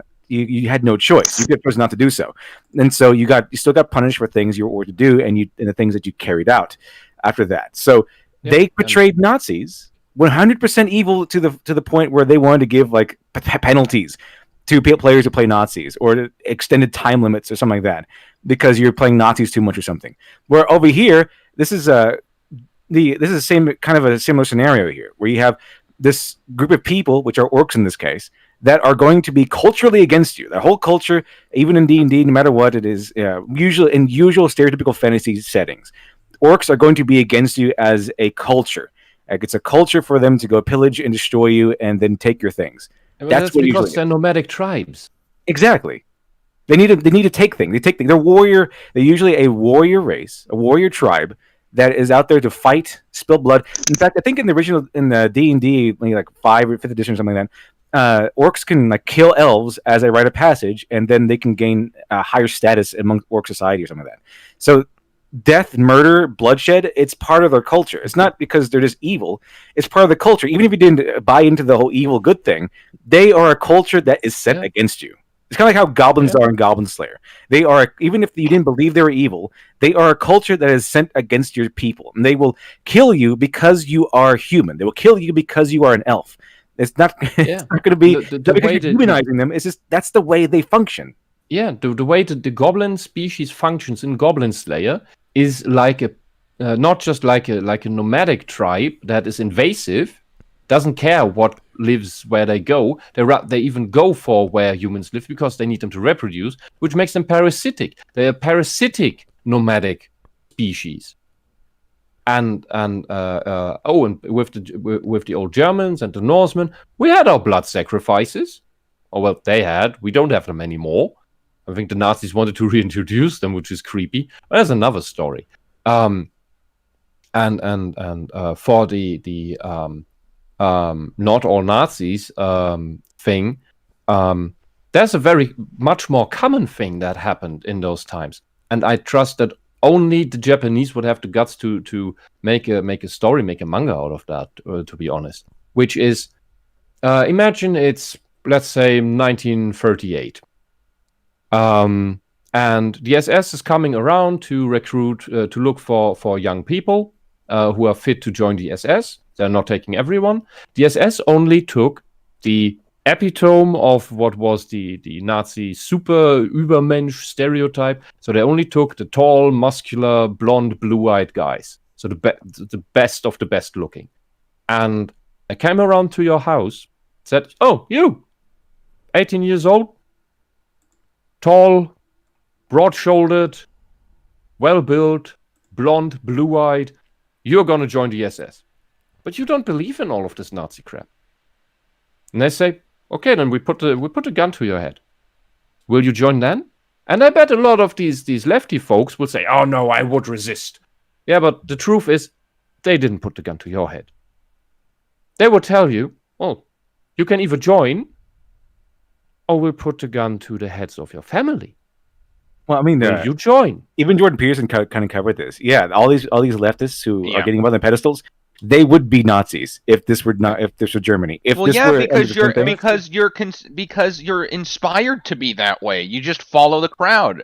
If you're positively reinforced to act in a specific way, and you're someone that's susceptible to that, you're probably the one that's most likely to be an SJW. That's just the way it is. My parents raised me to be a little more right-leaning. That might be why I'm more right-leaning. I'm not ashamed to admit that. You see what I'm saying? I'm honestly telling you, this is a second-hand story. Because my personal Mr. Miyagi from my tea shop, when he was young, he was talking with an old lawyer from the next town over when he was young, and that guy was an SS officer. Who allegedly, by his own admission, was only organizing the horse for the other officers in Spain. So whether that's true or not is beside the point. But he himself, an ex-SS officer, told my tea shop guy when he was young, this is how it's going. Because my tea shop guy, he himself was full of shit when he was young and thought, "Oh, you would have rebelled and everything." And this ex-SS officer told him, no, you would have joined the SS because they would have put the gun to the heads of your family. And then you would have joined. Would you? Or wouldn't you? I'm sure much of the time they didn't even need to go that far. That's the point. The point is, people were positively reinforced. Yeah. When you see the military go by, you're probably going to be inspired. So if they select you, they say, "We want you," you're going to be like, "Oh shit. I'm the guy," you know? Yeah, look, for one, it's that. Yes, it's the positive propaganda. Secondly, you have the bad rumors going around of what happens to those who dissent. Combined with what you're saying. Yeah, you have both. You have both happening. And and then you have the third element. Oh god, I'm losing it. Shit, I'm sorry. There's a third element to that on top of all of that. Oh right, the Hitler Youth. The Hitler Youth was indoctrinating the kids from a young age into the ideology. Those are the ones who believed it the most quantitatively. They didn't even have the development to disagree. They just thought they were going to school doing their homework. When they say kill Jews, that was their version of 2 + 2 = 4. They just thought they were doing what they were supposed to. Yeah, and very good. You get a cookie. It's the same thing as they're now telling kill whitey in other countries, like South Africa, and that's just spreading. If we listen to what's happening in Western universities right now, it's the same thing. And the Hitler Youth thing. And in socialist East Germany, we had something called the Young Pioneers, and they were organized and doing the exact same thing the Hitler Youth was. They were marching around in uniform.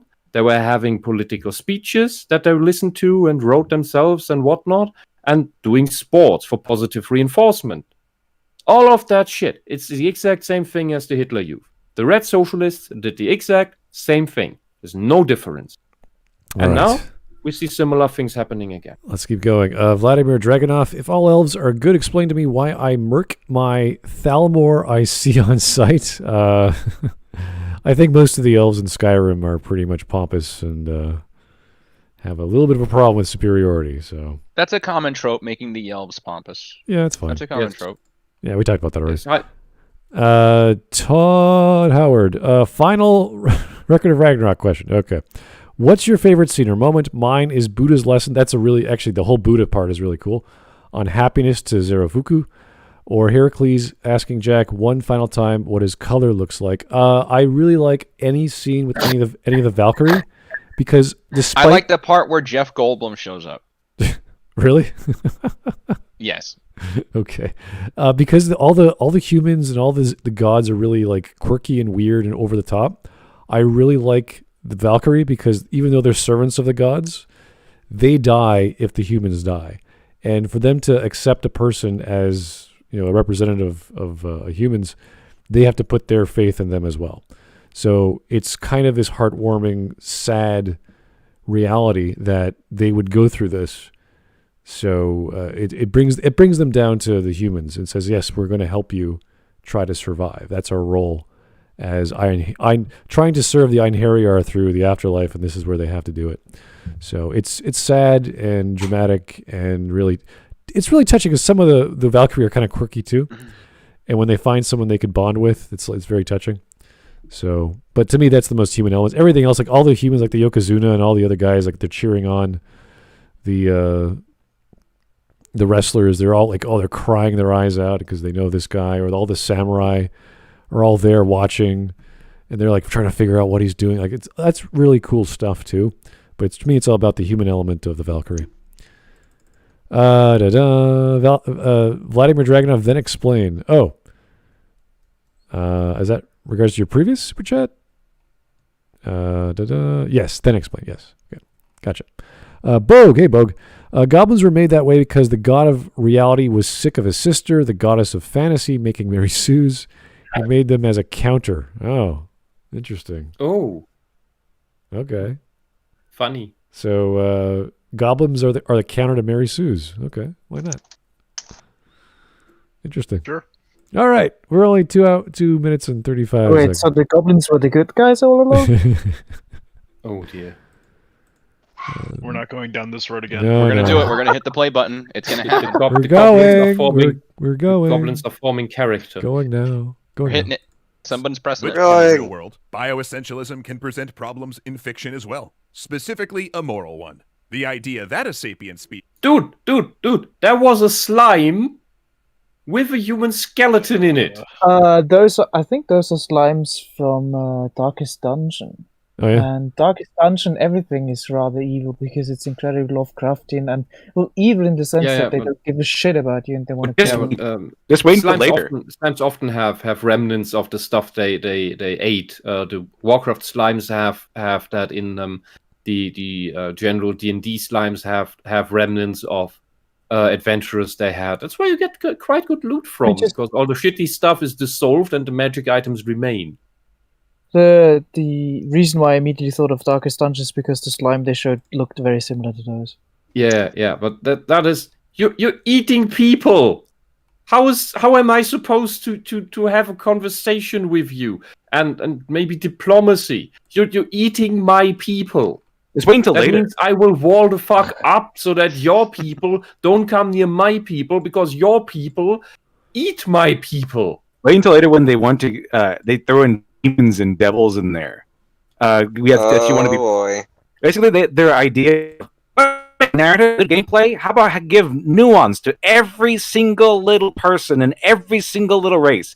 You can't assume anything. Well, you can assume Nazis. If they're Nazis, you can go ahead and kill them without question. But if they're orcs or something, if they're literal demons and devils, you have to give them nuance and a chance to explain themselves first. Yeah, isn't that kind of funny? That's not fun though. It's more ever. fun. It's more fun if each race has default behavior, and then it's up to the DM to make certain AIs act differently. Yeah, there's lots of stories more fun in D&D, especially with Planescape Torment, which the whole concept of the game was to turn RPG elements on its head.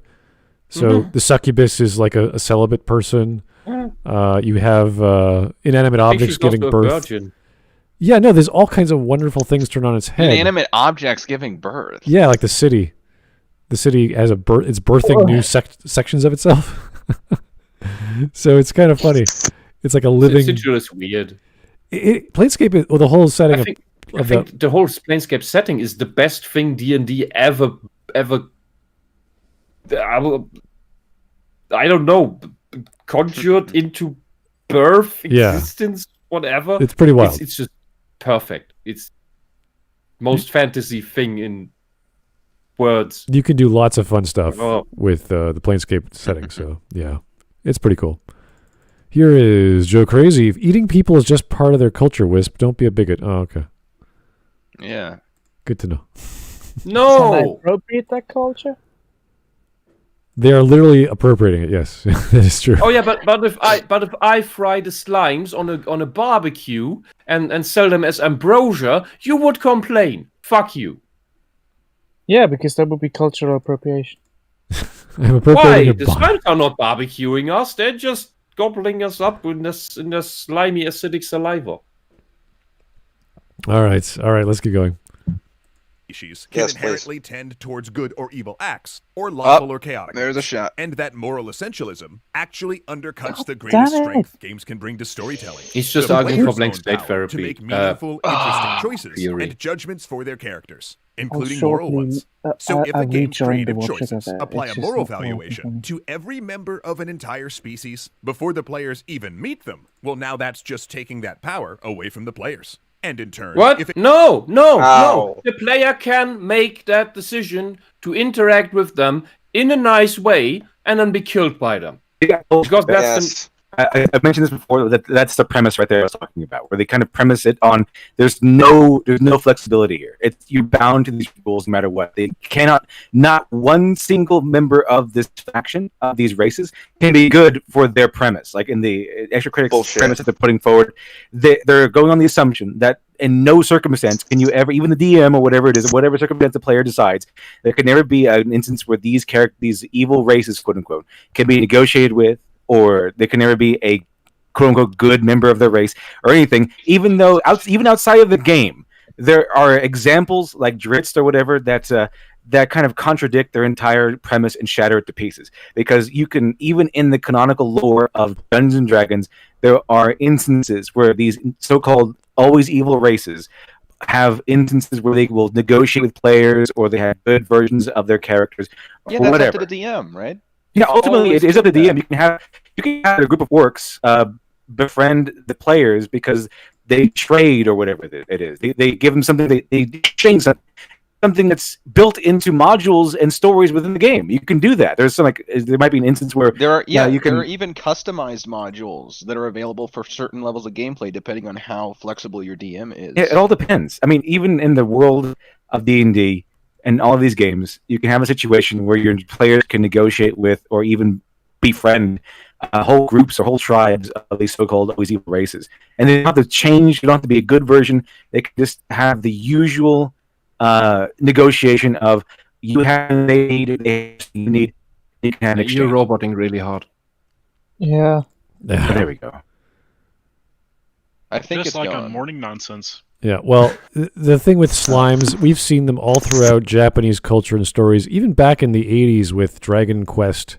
One of the first enemies you fight is a slime. And nowadays with slimes in manga and literature and sometimes anime. you make them cute. Slimes are friendly. Dragon Quest. Dragon Quest is Dragon Warrior. In manga, they're heroes, they're main characters sometimes. Sometimes they're companions. You befriend the slime who's getting beaten up, and they ends up liking you, and you make him grow, and he turns into a better slime. Some of them, they become waifus.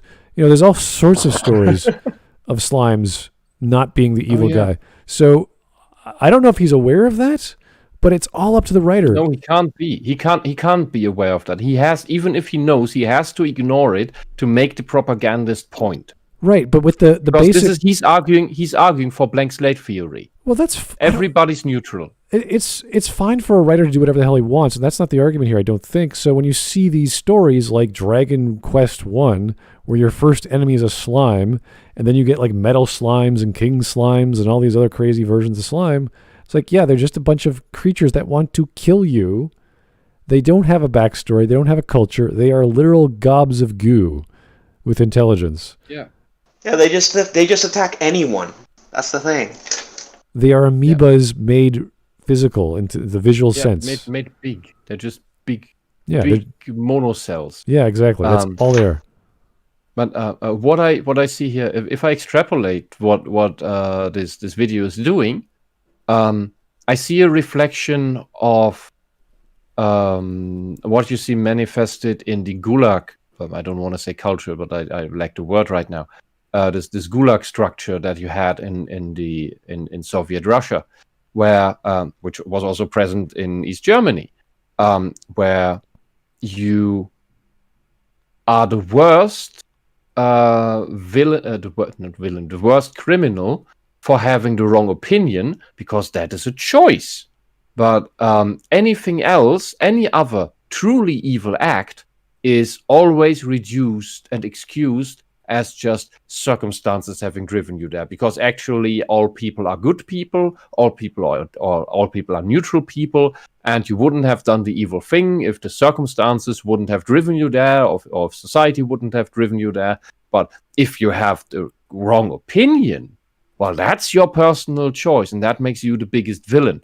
And I think he's arguing for something similar here. Like, you are bad for having a wrong opinion about a certain fictional race, and all the races, regardless of what species they are and how their species functions, has to function to survive, because that's where evolution put it. They are all to be excused. They have to all be befriended. It's a bit like if you know what the utopia of the Jehovah's Witnesses looks like, where they have this heaven where all the humans are living together in harmony with all the predatory animals, and it's really cheesy pictures. I think I have a feeling that communists believe in the same weird thing. So also when Lysenkoism then comes into play, and that's another madness. Yeah, well, let's try not to think too much politically. Let extra credits do all the work for us there. He started with the politics. Also, the less we talk about Jehovah's Witnesses, the better. What? Okay. Agreed. What? The less we talk about what? Jehovah's Witnesses. The less we talk about Jehovah's Witnesses, the better. Oh yeah. I agree. I had them visit here a couple months ago. All right. Well, that's interesting, considering lockdown is a thing. But sure, why not? Let's keep going. Especially with lockdown. Doesn't even have a choice about their They're actions. protected by Are they gold. actually evil? Because look, Oh, if a that's another person, shot. say, destroys a house, we call that evil because they chose to do so. But if a tornado destroys a house, Ooh, I felt that well, one. I mean, That is a wind elemental. That's not. What the hell is this? Someone said that in the comment section, actually. I felt that one, that's- guys. That wasn't just a tornado. That was a wind elemental. And You specifically portrayed it as a wind elemental, not just a regular ass tornado. And it looked evil. Yeah. It looked like it had fun. It looked like it was sadistic. Definitely spinning the point in their favor. Yeah. What? Unfortunately. This is another thing.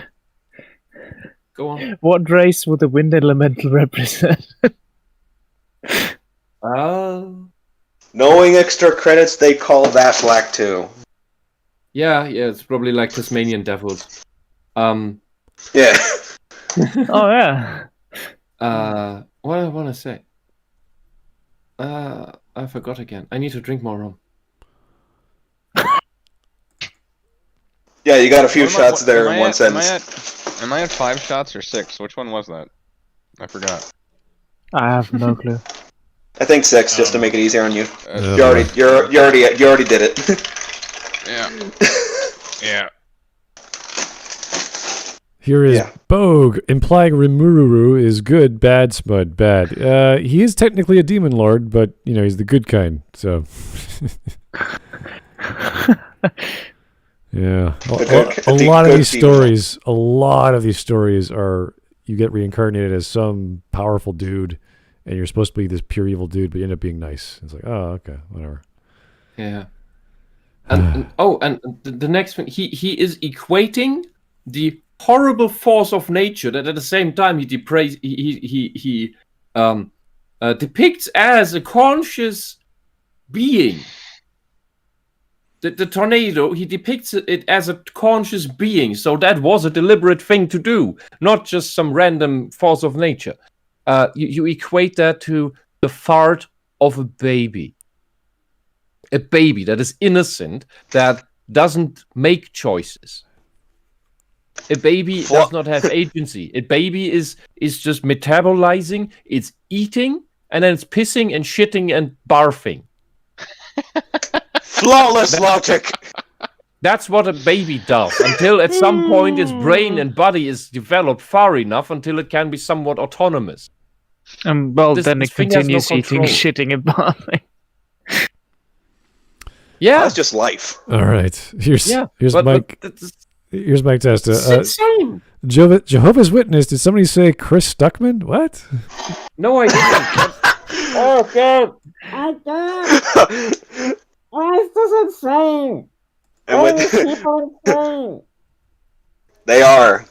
And they weren't always like this. That's what makes it so much worse. Yeah, you choose to be communist. Stop being communist, and you stop being whatever this racist shit is you're doing. You're racist. You are. I will invoke Saint Sarkisian here. Oh my God. You are racist. You're sexist, and we have to point it all out. No, let me invoke Michael Jordan. Stop it. Get some help. That's I like that. The first time I came across that "Stop It, Get Some Help" meme, I thought it was so fucking funny. I want to. It is. I want to Stop know. it. Get some help. How we got from tornadoes to babies. I'm not.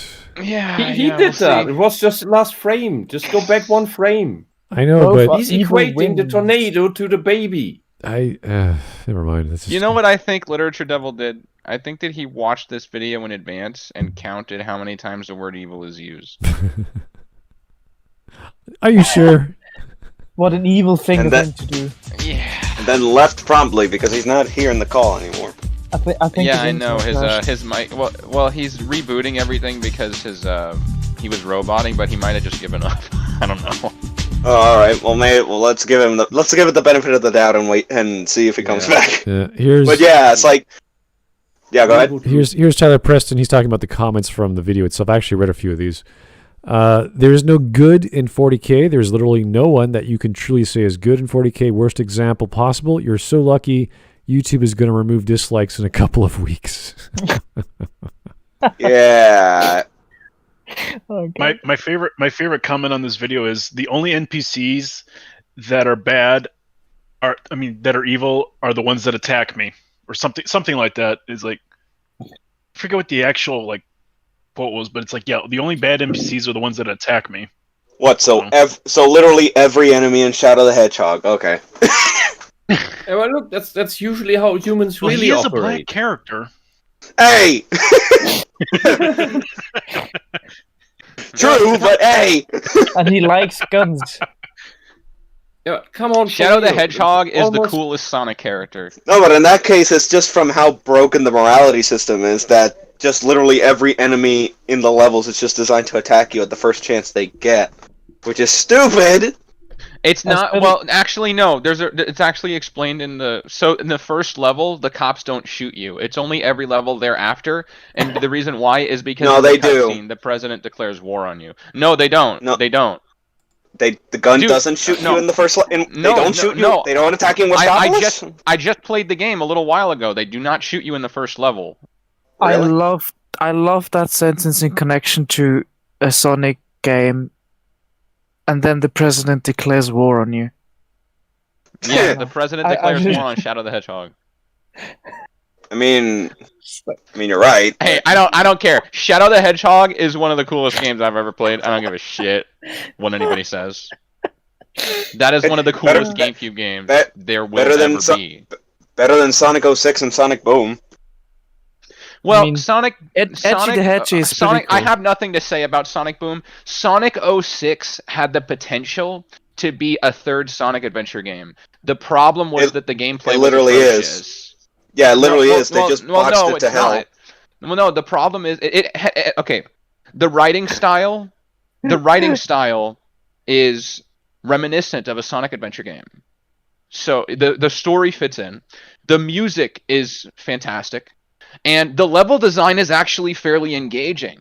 The problem is that Sonic doesn't move like he does on the GameCube. You can walk up walls because their system of gravity was fucked up. Instead, it uses scripted elements where the moment that the player object comes into contact with the wall structure, it transforms the Sonic object into a Sonic that clings to walls, like Spider-Man. Instead of the real-time momentum that the GameCube games use, it doesn't use momentum, it uses scripts. And that's why the gameplay is atrocious. It's atrocious for other reasons. It's glitchy. You fall through certain platforms because they aren't well constructed. I almost feel like the game was rushed, but there's not many people know that. I don't know it. I don't know if it was rushed. It is because was it rushed? It was because the Sonic team was tricked by the executives and the marketing team into thinking that the fans wanted it now because it was for the anniversary. Okay. Yeah. See, it has. I actually enjoy the story. It has its flaws. It has its flaws with the time travel and whatnot, but at least it's consistent. Bestiality kiss. Oh, that was cute. Fuck you. Cute my ass. It was disgusting. Oh, don't be such a baby. It is literally where all Sonic furries came from. Don't be such a baby. Sonic furries are a lot older than that. They're a lot older than that, my friend. There weren't as many before that kiss. No. Yeah, okay, I'll give you that. Okay. I'll give you that. All right. Righty. Oh, now back to comparing a tornado to a baby's fart. Yeah. Here's EC Sure. Here's EC Cons. Yuji Muto's destiny was prevent the return of the Hedgehog games. Really? Is that from Sega? Wait, what? Wait, what? Yuji Muto's? I guess someone who got hired in Sega to not make any more Sonic games? I don't know. Wait, I'm sorry. Can you read that again for me? What the guy say? Yuji Muto's destiny was the prevention of the return of the shadow. Oh, Yugi Muto's destiny was the prevent. Oh, it's a play on words. All right. He's referring to Yugi from Yu-Gi-Oh! Yeah, he's making saying it was his destiny to prevent the return of the Hedgehog games instead of the return of the Shadow games. It's a Yu-Gi-Oh reference, yeah. Oh, yeah, it's a reference to Duel Monsters. Don't worry about it. You'll be all right. You'll be all right. Too much for me. Yeah. Holy jeez. Yeah, you'll be all right. It is. Okay. Let's get going. Mike Testa, E102 Gamma greater than Shadow at the least he died honorably. What? He did. Like, the character E102 Gamma, like the second robot. I wholeheartedly agree with Smuts. What the? What am I reading? I have no idea. Sonic Tangent! Sonic 06 had the potential to be a good game, but the gameplay ruined it. I really just didn't expect this. All right. Well, for being... Yeah. I don't know what's going on, but okay. I'm glad we shared this information. That's very informative. Let's get back to baby farts. Let's do it. Let's go. All right. Let's go. No. Therefore, if a game's world building chooses to program every member of a species to destroy, aren't they more like the tornado? What the hell am I looking at? With extra credits, you never know. Is that a pencil? It's a white person being racist against some tribal people that are secretly black, while they're probably on some hunting party or pillaging raid or something. Yeah, but what is like? Is that a red sweater? Like, is he pulling it? Like, it's a paintbrush. Oh no, I don't want to know. Oh, it honestly, it looks like that's what it is. It's a paintbrush. Yeah. It looks like an interconnected dick.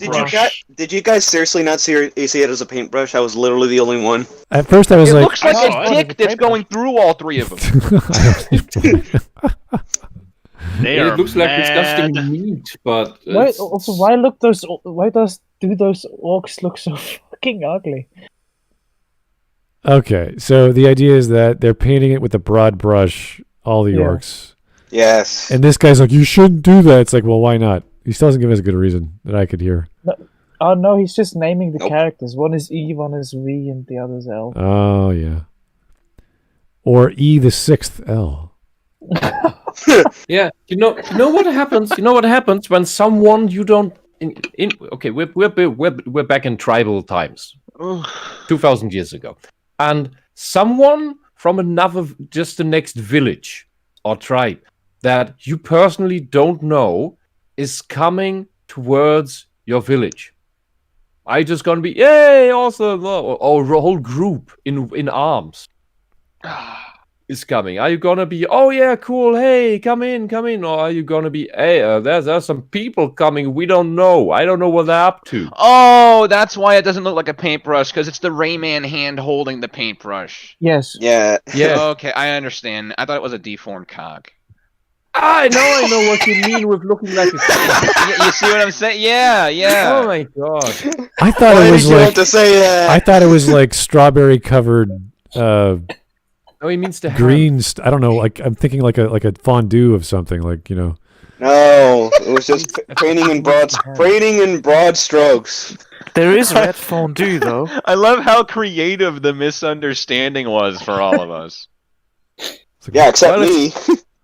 Look, No, it's very abstract art. Of course, we all see different things in it. It's purely subjective. He's teaching us subjectivism here. I'll print it beauty out of and hang it up in the museum. The beautiful innuendo of subjectivism. I'm giving the gift of strawberry fondue to my orc friends. I'm so happy. No, not strawberry. Isn't fondue only with cheese? No, it's Welsh. Not Welsh. In Swiss we call it Welsh, but it's actually a region of Switzerland. Vaudois, it's called. The fondue of that place is red because they use tomatoes with it. So it's Vaudois tomato fondue. Oh. Ha. Lovely. It's just kind of gloopy. I was like, what the heck? If that's paint, why is it so gloopy? Because it's cheese. It's very thick. It's cheesy red fondue. Okay. No, I'm never gonna try it. Oh. We can't try making the argument because it's also staying up in between the body and the brush like that. It's like, what is this made out of? If it was a wall and she's running through like these people, they'd be like, "What the hell are you doing painting us with color? Like, what the hell?" I don't think this is paint. It must be some weird goopy stuff. Yeah, I don't know. It's paint. Anyway. And it's just this one brush stroke if she and was it has carrying, this much paint on it. If she was carrying a pail of paint, I'd be like, oh, okay, now I get it. But she's just running with a brush. I was like, what? Where's the paint? Where does the paint come from? Anyway. Also, there's two left hands, literally. Oh, I don't even get started on the. All right, that's the right hand. Yeah, don't. You're right. Should be, but no, it's the left hand. Don't even. No. Don't do it's that. another left hand. See? I don't think body proportions and shapes are going to be anything regarding accuracy. When all of a sudden he has sticks for legs and feet. So yeah. No, they got the hand right. I'm doing the motion now just to make sure they got the hand right. Yeah, but you have to bend your arm all around to paint the people. This character doesn't have an arm, so on the left behind you. Yeah, okay, but it's still. No, that's where your hand would. If you did that motion, that is where your hand would be. If you put too much time and effort into this. These characters, the orcs, are at 7 or 8 o'clock behind this character. Oh wait a minute! No, you wouldn't. Okay, if you're right, you would get it wrong. Guys, if you're gonna be behind the, if you're gonna be behind the brush. If you're gonna do the analogy any justice, the brush should be massive, okay, and it should be the focus of the picture, and then you say, okay, it's painting over these people with whatever color it is, and this is not some gloopy bullshit like whatever this. The sizes of like the brush would not cover, 80% of one person, and the other person's like smaller, and that's only 60%. It's like, no, it doesn't make. If she's running, that would never. Anyway, this is stupid. We're gonna keep going. Is it a she? Is it a she? Like, how confident are you? Cartoon. I don't care. This is dumb. Let's keep going. Smudcast art critique. Oh God, Jesus Christ. Anyway, Mike Testa, E102 at least stayed dead. Shadows should have burned. Oh. Okay, I guess bad guys need to die. That's just how it goes. All right, 3 minutes, 33 seconds. It's amazing. We're doing so well. Let's go. He seems so happy. Yeah, insult to the human race. Thank you, sir. How are you all this fine day? I see extra cringes. Has Hasn't gotten Insult any to better. the human race. Always good to see you. Yeah. Always good to see you. He's really spending that dollar on his artists there. Wait. Was it MatPat or Extra Credits that's taking Movie Bob in as a pet? Oh my goodness. MatPat. MatPat. Extra Credits would have made sense at this point because they're both just as racist. MatPat and Movie Blob. Wow. I love the comparison. I don't get it somebody either. saying that Movie Bob is just like Hitler, but he got accepted into art school. Yeah, just MatPat, you have the whole internet, you have your whole audience to choose from for people to talk about movies with. And you go out of your way to get Filmo Roberto. Okay. Why? Let's go. We can do it. Why? Players' characters are able to make moral choices, but an entire class of NPCs is inherently evil regardless of their choice. Then the game is either telling the player that moral choices don't matter, or it's simply driving a wedge between the player's morality and the morality that applies to the rest of the world. Blocking the player from further...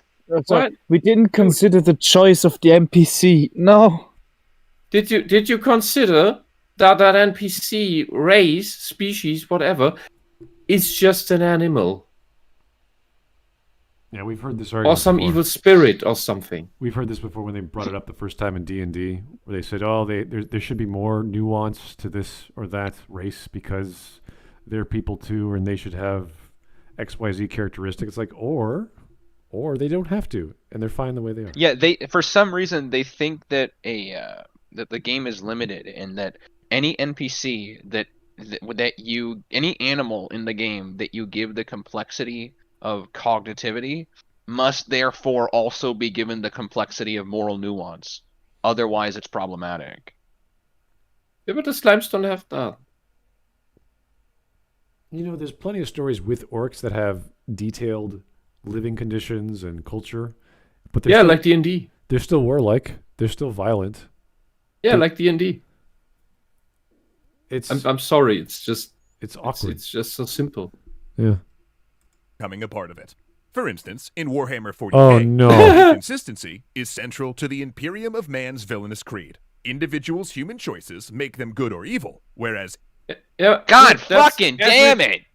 Every fucking race in Warhammer 40k is shit. The Eldar are shit. The Dark Eldar are shit. The Taus are fucking shit. The Necron are shit. So... Would his argument... They are all equally lacking in common sense. Would his argument basically boil down, make every race fucking humans? Yeah, they want to make everything, including inanimate objects. They want to lift all of that up on the same equal level. That is the ultimate end goal or end result of blank slate theory. That everything is the same. Everything is equally sentient and moral. This is like, and everything is good. This is some weird xenophobia where they're not scared of other races for being different.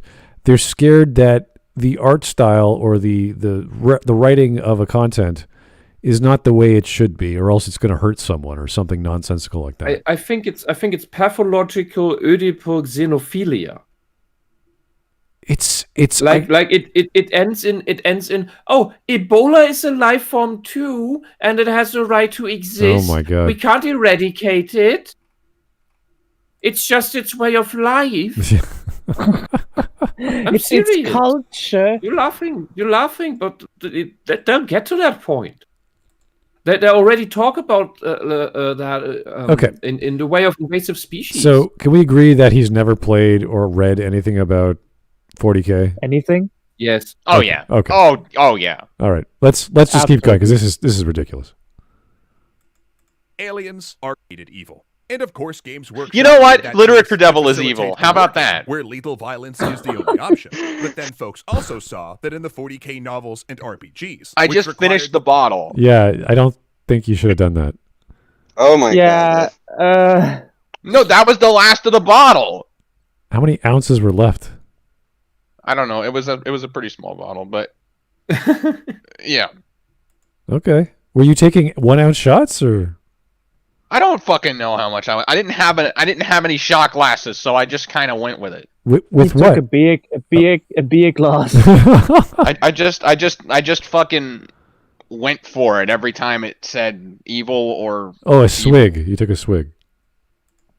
Is that the fucking word? Well, you put the bottle up to your lips. You take it. You pick it up to your lips until you feel liquid, then you drop it.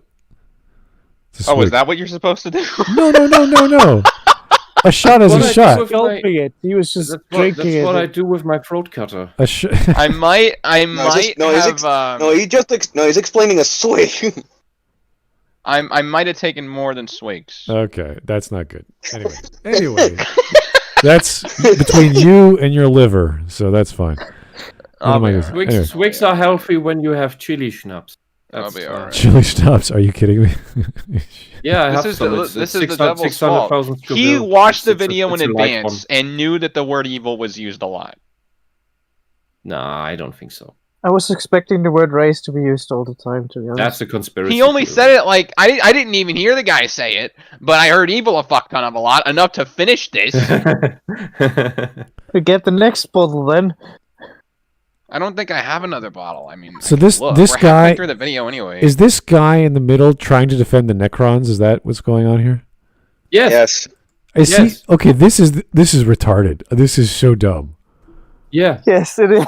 This is so stupid. Necron are essentially brainwashed. They want to destroy all living things. That's their whole purpose in life. Yes, they want to destroy everything. All their humanity in the philosophical sense is removed. They are drones. They were betrayed by the best. Kitans and They're became mechano machines. Good lord, this is. I know the backstories. We did a stream on it, but oh my, this cannot be right. Anyway, think of the Necrons' feelings. Their lack of humanity. Necrons' feelings. Oh god. Okay. Let's appeal to the emotion of try to reason with the Tyranids. The android non-emotional killing machines. Yeah. Okay. Yeah. I found another bottle of tequila. No, what are you? Yay! We just ended already. I was joking. If you haven't drunk in a year and you're finishing bottles of tequila, I think you've lost the story. They're little tiny guitar-shaped bottle. It's all right. Guitars? They're like tiny little. Have you ever? I don't know what this is. It's called rock and roll. How many milliliters? That's mute. I don't know. I feel like I want to rock and roll. 750. What is it? The average 750 milliliters is not that much. It's centiliters. How many milliliters? Yes, milliliters. It's 100 milliliters. That's nothing. Oh, that's not too much. Okay. That's still. Yes, I'm alright. Still. I'm alright. That's still after one other bottle. You know what? You know what you're doing. You're fine. You're good. Yeah, I'll be alright. All right. No, I'll be alright. Okay. Mecha zombies are good Imperial people. Heroes have to grapple with and recognize the illogic of that creed based on their own experience.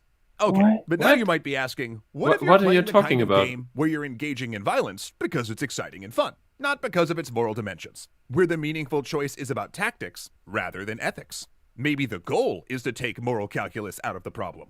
Sure, one solution might be saying, all what orcs are you evil, showing? go ahead and shoot them. But in Jesus that situation, fucking Christ. as soon as someone inadvertently feels some empathy, as people often do for anything seeming even vaguely alive, the easy... What? Dude, you can do that! Wait a second. You just made the argument that if we take away all the thoughts of humanity and this and that, we just focus on tactics, it becomes fighting.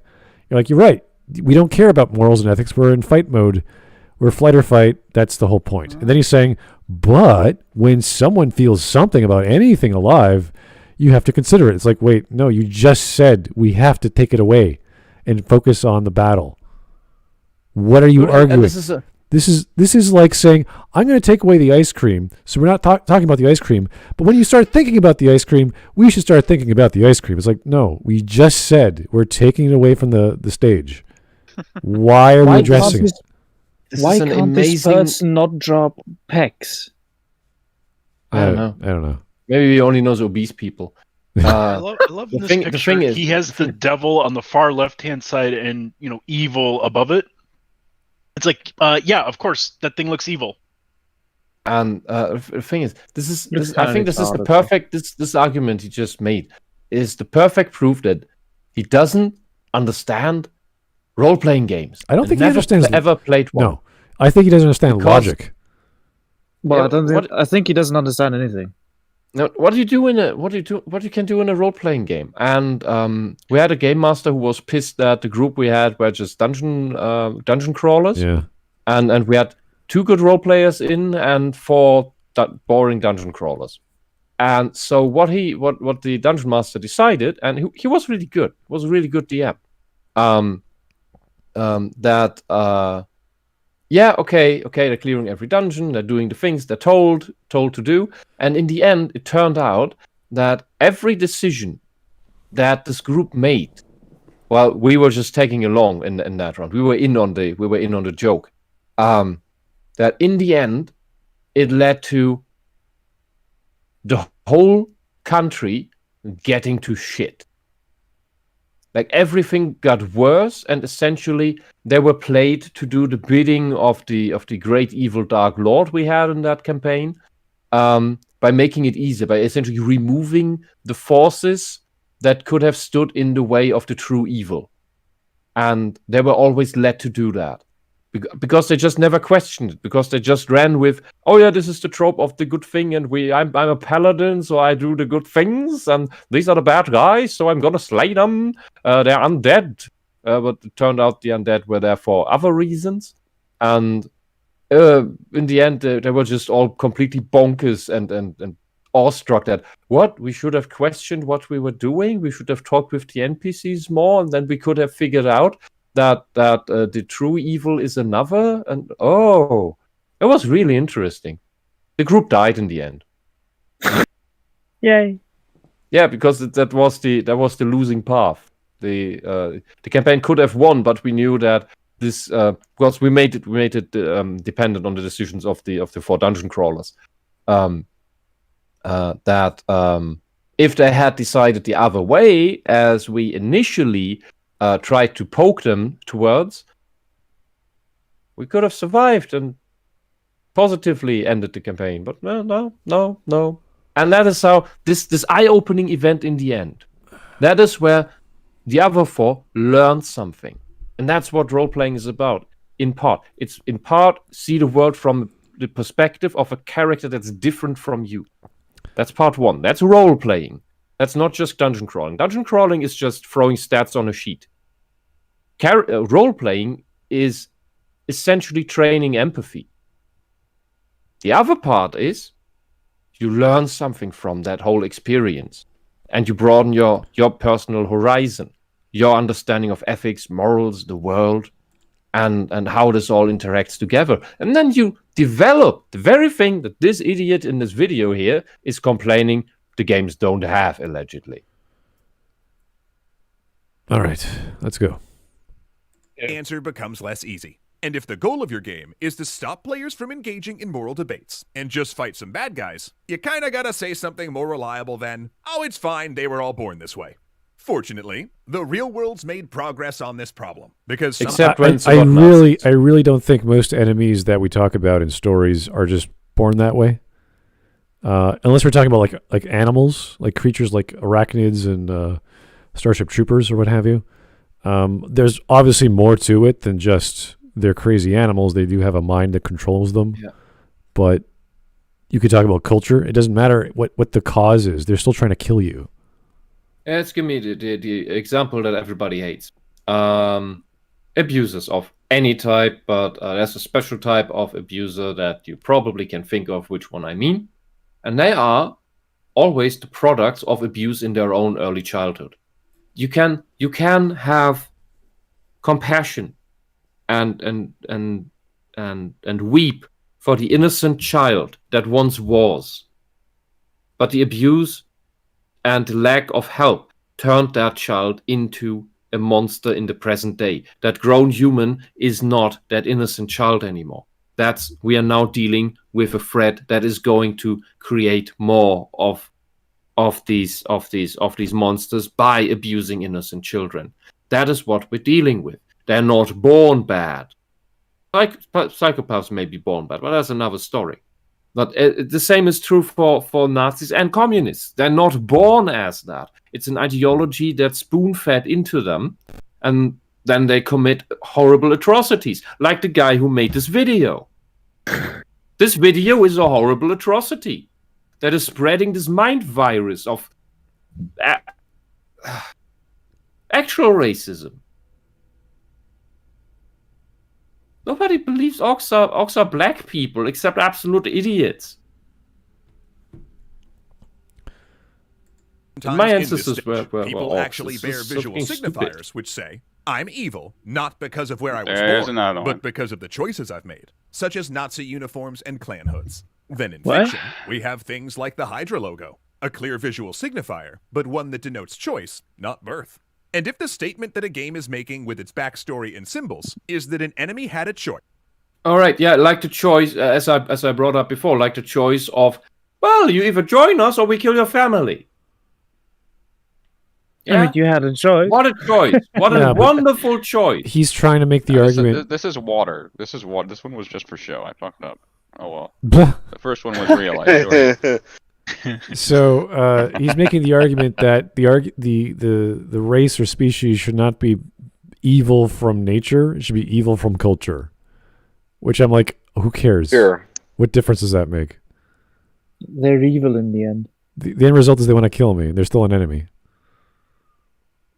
What? Do you want a backstory? Like this is the other argument they make.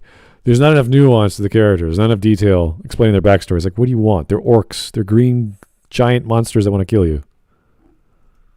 Oh, by choice. Their culture told them to. It's like, oh, so there's good orcs. Yay. I've never seen the trope of the villain being good. Yeah, it's never crossed my mind. Yeah, okay. So did I mistake this? He's saying the Nazis and KKK people are bad because they made the choice to become that? He's shifting the argument from nature to culture. And if they make the choice to be bad, therefore they're bad. It's like, thanks. Yeah, that's great. Fine, whatever. Okay, yeah, that's the Gulag argument. You dare to choose the wrong opinion, to have the wrong opinion, therefore you are the worst criminal, so we put you at the lowest rank in the Gulag. But if you just do shit because whatever, just normal crimes, then that's just the circumstances that made you that. Yeah, this is no different than when Sarkeesian was talking about making the characters in Hitman, like the prostitutes or the dancers, have their own backstory, or why don't you create a female Link and have their own story? It's like, yeah, you could focus the story that way, and that's fine, but that's not the problem. You're attacking... Well, most people that want a female Link want it for purposes of fan service. They're not these SJW weirdos. Some of them they are, just but wanted not to many fap. of them. Seriously, they just wanted to fap. Yeah, and it's like the Doctor Who political thing. fetish. Yeah, Like it's not. it's kind of like a Smud. It's kind of like the Doctor Who thing. How they wanted a female Doctor because it would be hot. I don't think so. No, it's not. It's not because it's hot. It's not because it's because he's always reborn. It's because he's always reborn. So they're like, wouldn't it be hot if one of the times it was, you know what I mean? It's like that. With writers, SJWs don't want it for sexual gratification, but for a political fetish, they want to Well, hold on, let's let finish his point because I interrupted him. With writers, they will take any creative outlet for an idea that's different. Like, oh, what do we make our detective 4 feet tall? He's a midget. Or what if we turn him into a quadriplegic or something weird? It's like, okay, how does that work? How is he going to get around? What makes him special? How does he still do his job? That's the thing they're willing to do. So they don't care about where they come from or what gender they are, how many eyes they have. Like that's not relevant. If they can use a different setting or a different character or a different whatever to tell a good story, they're going to take it. So all this crap is nothing more than, I would say, a kid who plays a video game younger. Wouldn't it be cool if Super Mario could fly and then they play, like, I don't know, the Super Nintendo version, now he gets a cape and now he could fly. Super Mario Bros. 3, where he could fly with the raccoon tail. Yeah, it would be. And then, they end up doing it because they ran out of ideas or whatever. It's something along those lines where kids playing video games go, I wish you could do this. In this case, it's politically minded to have the enemies not be as bare bones or black and white as you might want them to. But this is from the perspective of a guy who's been playing RPGs or like AAA RPGs. So he wants the voice acting, he wants the backstory, he wants the quest lines, the side quests, all to match up with this NPC who just happens to be a Turian who's evil, but then he has a change of heart because he's no longer. I mean, even a show with a universe as open-minded as Star Trek: The Next Generation, you still had, I forgot the name of the race, but you remember those conniving guys that always wanted money, and that was it. The Ferengi. Yeah, the Ferengi. Even they had that because it's all in good fun. They got that in DS9. Yeah, DS9 fleshed them out a bit more. But even in TNG they had. Oh yeah, even in TNG they I think around season 5 there was like the Ferengi scientist. There was also the Klingon scientist. So they did all these other things, but because obviously civilizations have scientists. Like that's a given. Yeah, I mean, the Klingons must have gotten warp somehow. Yeah. They're not just kill. Ooh, we developed a new way to kill each other. It's like, that's great. Can we learn to bake bread next? That'd be great. So, yeah, it's basic. Like, oh yeah, we should probably write a story about that. Yeah, but we're not talking about Star Trek. We're not talking about these other bigger franchises. We're talking about like D&D, where the focus is I want to have fun exploring a magical fairyland that's dark. Yeah. So you need dark elements. My point with bringing up Next Generation actually complements your point in that even they were hesitant to do that, is my point. The reason I wouldn't know that is because I haven't gotten that far yet. Well, they want to do nuance, of course. What exactly? They want to do nuance with any setting. Like if you have the Romulans are probably the most one-sided character because they have to be an antithesis to the Vulcans. So the Vulcans are also one-sided. They're like pure logic and motions is explosive. Whereas the Romulans are like, yeah, we don't do any of that logic shit. We're just information and power. We're conniving. The Ferengi are just like, what's profitable? Yeah, how can I make money? Even though they've conquered like basic needs, they still want to make. They're pieces of shit. It doesn't make sense. They're pieces of shit. It doesn't make sense that a society in the space age have conquered all these basic needs. And they still have. Yeah, but it's fun. It's so fun. Like, exactly.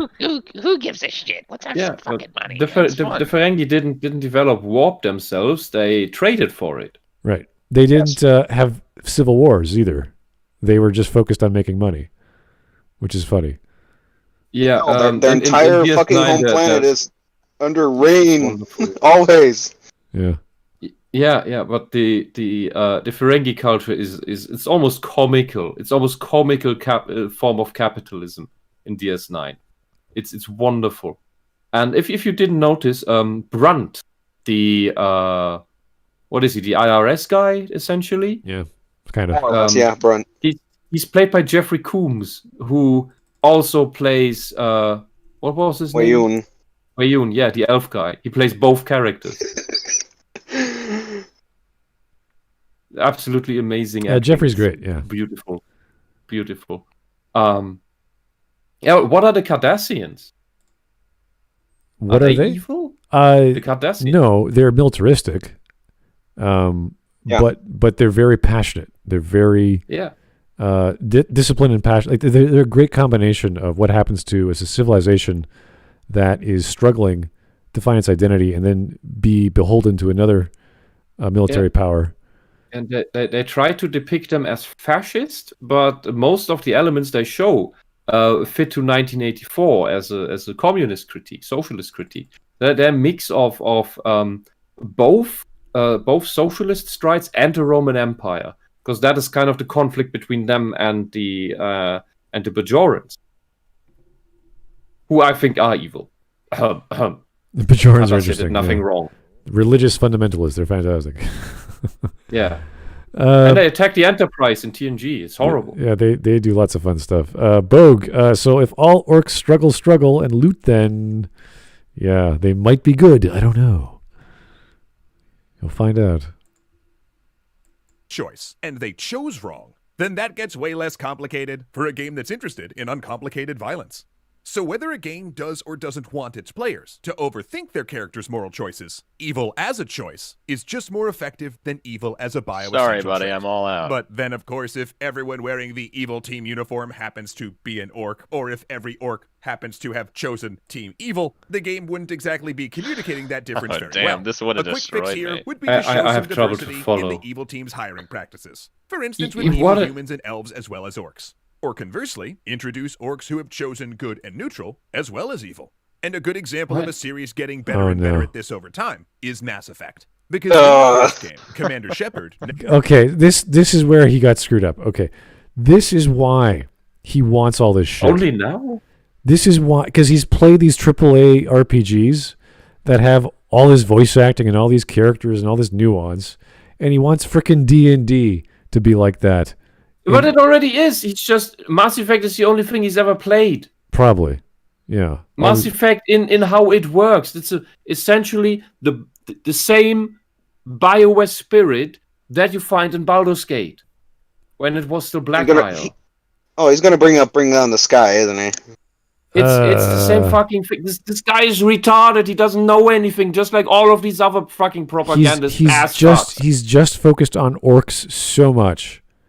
When I don't know if Baldur's Gate had good orcs. I think there was an evil orc you got to play in Baldur's Gate 2: Shadows of Amn. There were some orcs you could talk with. I don't know. There was one you could have in your party, I think. Yes, that's what I mean. It was a DLC thing, but it was the extended edition, I think. But he was evil. Like he was clearly like that was his alignment. So in Neverwinter Nights 1, the second expansion pack, you could have one in your party. He was part of the adventurer school you started in. I don't know the names. I only played that once. This is just so it's a common thing. This guy's complaining about something that isn't the problem. That pisses me off. I know even the when Sarkeesian was talking about Mass Effect, like she never brought it up as a problem because you could play as a female, even though there's absolutely no difference between male and female Shepard, and you could choose to be aggressive or nice or neutral, and it's like that's not an alignment system per se. It's just how you want Shepard to react. And Sarkeesian complains about Link should be a girl because she's a fucking idiot who just says this for political clout, right? Because it rings with the borderline pseudo fangirls, and because she doesn't understand the fucking story. I can't remember the meta plot of Zelda. Zelda has a crush on a school friend, and that's the guy, and he gets reincarnated all the fucking time because she's the reincarnation of the fucking goddess. I can't recall if we covered a video with that for an argument why Link should be a girl, or if I skipped it. But I think we skipped it. Yeah, all it comes down to is the guy saying, "Well, if he keeps getting reincarnated, why can't one of the bodies be a female?" You know, like because Zelda's not gay. I don't know. But it can be sexy. It's a dumb argument. Like, no one really cares what the genders are. Only weird journalists actually talk about, like, with Link, like, I think it's sexy. No, nobody thinks that. Normal people don't think that. They just want it because it would be hot. That's the only thing. Yeah. And if you like that, there's a lot of very fun and entertaining I'm all for it. 63 fan art and even comics. Fine, it's out there. Enjoy it. Have fun. But you are so obsessed with all of this that you need to push your fetishes into the actual canon games. You're disgusting people. All right. Here's the Spawn Camp. Thank you. In many RPGs or games in general, objective evils exist like demons and devils and undead. It is completely reasonable for a creature to be evil. Yeah, this is kind of the point. Mm-hmm. The only differences was I remember in Planescape Torment, one of the angels is a fallen angel. And it's like, okay, that's cool. But that was kind of the point of the game. Everything had to be turned on its head. So yeah, I think that's generally a point also in the Christian stuff in general. Sure. The devils or whatever, they're fallen angels. They're good creatures that were made to be good that turned evil. Yeah, that's the whole point. And played by John Delancey is always a nice touch. Yeah, and that means that that means they can go either way. Maybe they can go back to being good. That's already in there. But what we're dealing with right now, in this present moment, is there's a guy with a flaming sword who's charging at you. What are you going to do? Yeah, can you imagine, like, every race or species in D&D is just neutral? Like, just all of them. All the orcs are neutral, all the humans are neutral, all the elves are neutral, demons, angel, like, you pick them. They're all this, like, we don't really want to fight, but we're not evil, we're not good. We're just sort of like, we're okay. Race alarm beige. Some individual could be evil, some individual could be good, but they can't all be good or they can't all be bad. Yeah, it's a perspective thing, because from the orcs' perspective, they're doing totally okay stuff. They have their right. tribal honor culture, and they do what serves their tribe best. Same with the Drow and the Underdark. They believe in their religion. They believe in dominating males and killing anyone who's not like them. What's wrong with that? That's why people are scared of the Drow. But some Drow aren't all evil. Like Viconia, even though she is pretty crazy, but she warms up to you. Anyway. Hussars Vey, it's idiots like EC that make me hate Mass Effect. I don't like the arguments using Mass Effect as a standard for good storytelling. You could talk about the mechanics as being helpful for the narrative and has a baseline like that. Everyone says the dialogue wheel is revolutionary. It's like, well, it's just a cleaner or streamlined approach to dialogue as opposed to the Baldur's Gate approach, which is just giant block of text, option 1, option 2, option 3, option 4, option 5, and then the skill check. All they do is simplify that. In Mass Effect, the Paragon Renegade, which is it's not a great system, honestly, compared to other RPGs that are also AAA, like Deus Ex or Alpha Protocol, and so many others. So I love that fucking game. Yeah, it's great, fantastic game. That's how you can't get it anymore because they took it off Steam. Oh, really? Jeez. Time to pirate it. Copyright issues? Yeah, just buy it. Pick it up. Pirates like for me. Yahoo! All right, 2 minutes. We're doing away. We're doing good. This guy's giving us old arguments. You worry too much. Yeah. Ever meets a nice Batarian or a fun Geth. But then, spoiler alert, most of these evil species turn out to be as complex and interesting as the human ones. Wait a second. So he's bitching the Batarians are evil? Yes. Okay. What the hell? See, this guy just wants neutral characters. He doesn't want good or evil. He wants just everyone's just meh. Everyone be boring. It's why I said raise alarm beige. Smud, when you said that, I thought of Futurama, and they had the what was it? The neutral aliens. That everything they said was neutral. Oh yeah. Yeah. Anybody remember that? They're getting attacked by what's his name, Brannigan, and the leader goes. He turns to his aide and he says, "Tell my wife I said hello." Yeah, I remember that.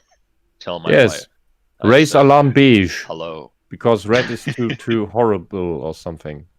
That so even the alarm is neutral. Okay. So the example. Can we just get that out?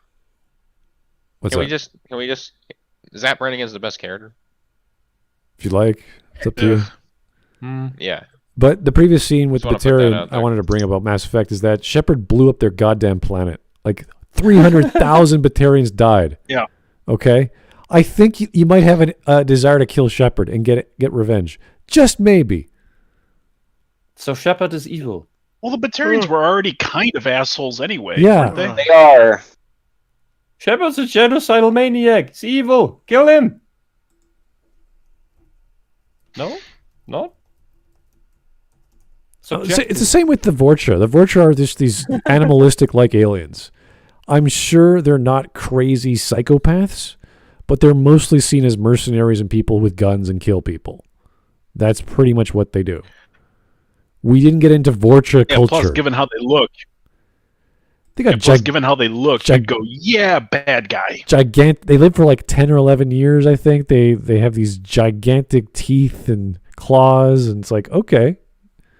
Makes sense. It looks scary. Yeah. It looks scary. There's no intellectual Vorchas we were introduced. There's no nuance with the Vorchas. They're just scary-looking dudes that are going to kill you. Yep.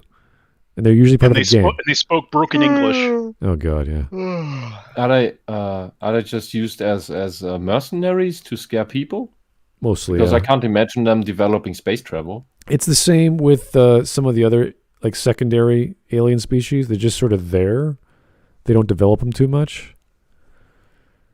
But it's only in plot or quest lines in Mass Effect 3. Everything else is just info dumps about their planet or species. That's about it. They're basically the Ferengi. You know what, Smud? You know who was a good example of like an alien species in Mass Effect that was capable of being a savage but also very intelligent? Shadow Broker. Oh, their species. Remember? Because he but I'm saying like his species. But yeah, when you first meet him, he's this big hulking alien who's very brutal, and he's a titan, of a fight. But he's also very intelligent, that he's able to put together this complex network of spies and stuff like that. It was interesting because the Yogg were still considered a species that you should stay away from because they're not intelligent enough to be part of the conglomerate. But this guy was like not only on the level of everyone else, he was smarter than everyone else. So maybe he's a genetic random freak that managed to take over the previous Shadow Broker's job, and that was the theory, at least that Liara brought us. So yeah, I think it was the pet of the previous Shadow Broker, and he usurped him. Right. Makes sense. So that's like, oh, cool, neat. And plus he's still savage and big and strong and brutal. Yeah, individual stories, see? Those are fine. But you can still have the Yogg be primitive and violent and unintelligent. That's fine. In fact, you want that nuance. So this is like, yeah, it's great if you got the resources and time to tell a 60-hour game with all these details. But sometimes that's not the focus of a D&D campaign. So, and this guy's bitching about it. It's just like, dude. Yeah. Plus, when he said the species in Mass Effect, and he brought up this picture, I was like, whoa, wait a minute. Yeah. He's talking about these Every single species. It's like, whoa, wait a minute. Every single one here has done horrible things. Right, but I'm saying like, yeah. Not as bad as like, the Batarians or, well, I don't know. Well, I mean, it really depends on it's subjective, I the guess. scope of what they've done. Each of these have either created a galactic-wide problem, either hiding information or killing others or neutering others. Like there's this big thing each of them has done. And if his argument is nuance, then that's great. But you can't say nuance or bust. You can't say you can only have it. That's dumb. Yeah, with this shit, you can't have an all or nothing scenario. There's gonna be variety. It's really stupid to have this writing rule or this you're a bad person if you do it any other way. That's you're just making constraints for some dumb reason. Whereas writing is like, no, write what you want for a reason. Give us a good reason why the orcs are bad. Because we want them to be an opponent. Why? Because they're strong and they're tough to kill. Oh, okay. I want to play that game because I want to see if they're strong and tough to kill. They are. Great. They're an enemy. That's as far as it needs to be for the function of the game or the campaign you're writing. The trilogy progresses. Broad moral generalizations about species or culture not only doesn't make internal sense, but it also leads to... Yes, it does. It does make yes, internal it does. sense. That is the dumbest thing you've said so far. Generalization is how we understand the world. He just made a giant generalization because he's saying all these writers or artists who do this don't make sense. Mass Effect doesn't make sense because the Geth are evil. Maybe this is what living in big multicultural cities does to you. It's retarded. He just took away all the nuance in the same sentence where he's saying, I want nuance. Here's a broad brush. Let me use the broad brush. Don't use the broad brush while I use it. Like, no. To less evocative, less rewarding worlds and games. But we can solve that problem by following our best creative instincts to diversify, deepen, and complicate the worlds we create and its denizens. They already this are. Way, players won't be incentivized to make snap judgments about our game's orcs or aliens or undead. Maybe if they don't attack us when we first meet them, we won't have to. Oh, wait. The second time we encounter, they want to kill us too. The third time, hey, we're seeing a pattern. Orcs are evil. No, the time that undead are good or even neutral is ghouls. so fucking rare. it's and the biggest thing that ever did that was Warcraft 3, where the undead and that's the expansion of Warcraft 3, where the undead were given back their free will. Right. See, Warcraft and became their own faction. Warcraft says, "Hey, we have these ideas of the undead, the ideas of the orc. Let's flesh them out as characters, and they have their own campaign." And you see it from their perspective. Great, that's fine. Yeah, and in a way, the undead in Warcraft 3 are the same, or very similar to the orcs. They've been enslaved by magic, and at some point set free because what was binding them went away. But instead of just turning back into lifeless corpses, they regained they kept their sentience, but now had free will again. So it's almost the same story, just with a few twists, with a few key details different. But that is not something you have as a standard thing, that undead are fine creatures. There's a reason we're scared of the undead, because it's the most unnatural thing imaginable. Pretty much. Here is Joe Crazy. So is he saying it's xenophobic if you defend yourself? No, I don't think so. Well, he's talking about this scenario should never happen in the first place because it's poorly written stories about. Maybe, but species. it's this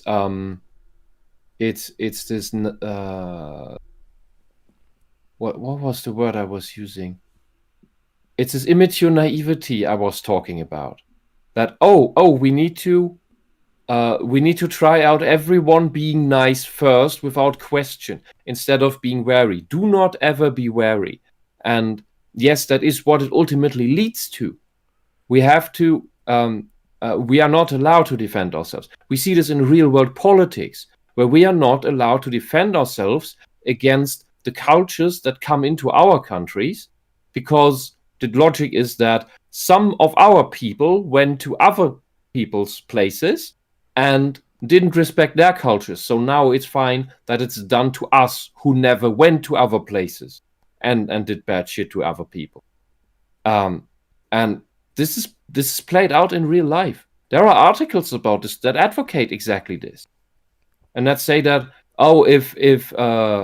if someone rapes our daughters or something, or kills one of us, it's fine because historically our people have done bad things to their people. It's insane. This is just a foundational brick for that other even greater madness that comes after. This is not a slippery slope. This is salami tactics. One is passive and a natural phenomenon that you need to be wary of. And the other is a deliberate, intentional strategy that you should not only be wary of,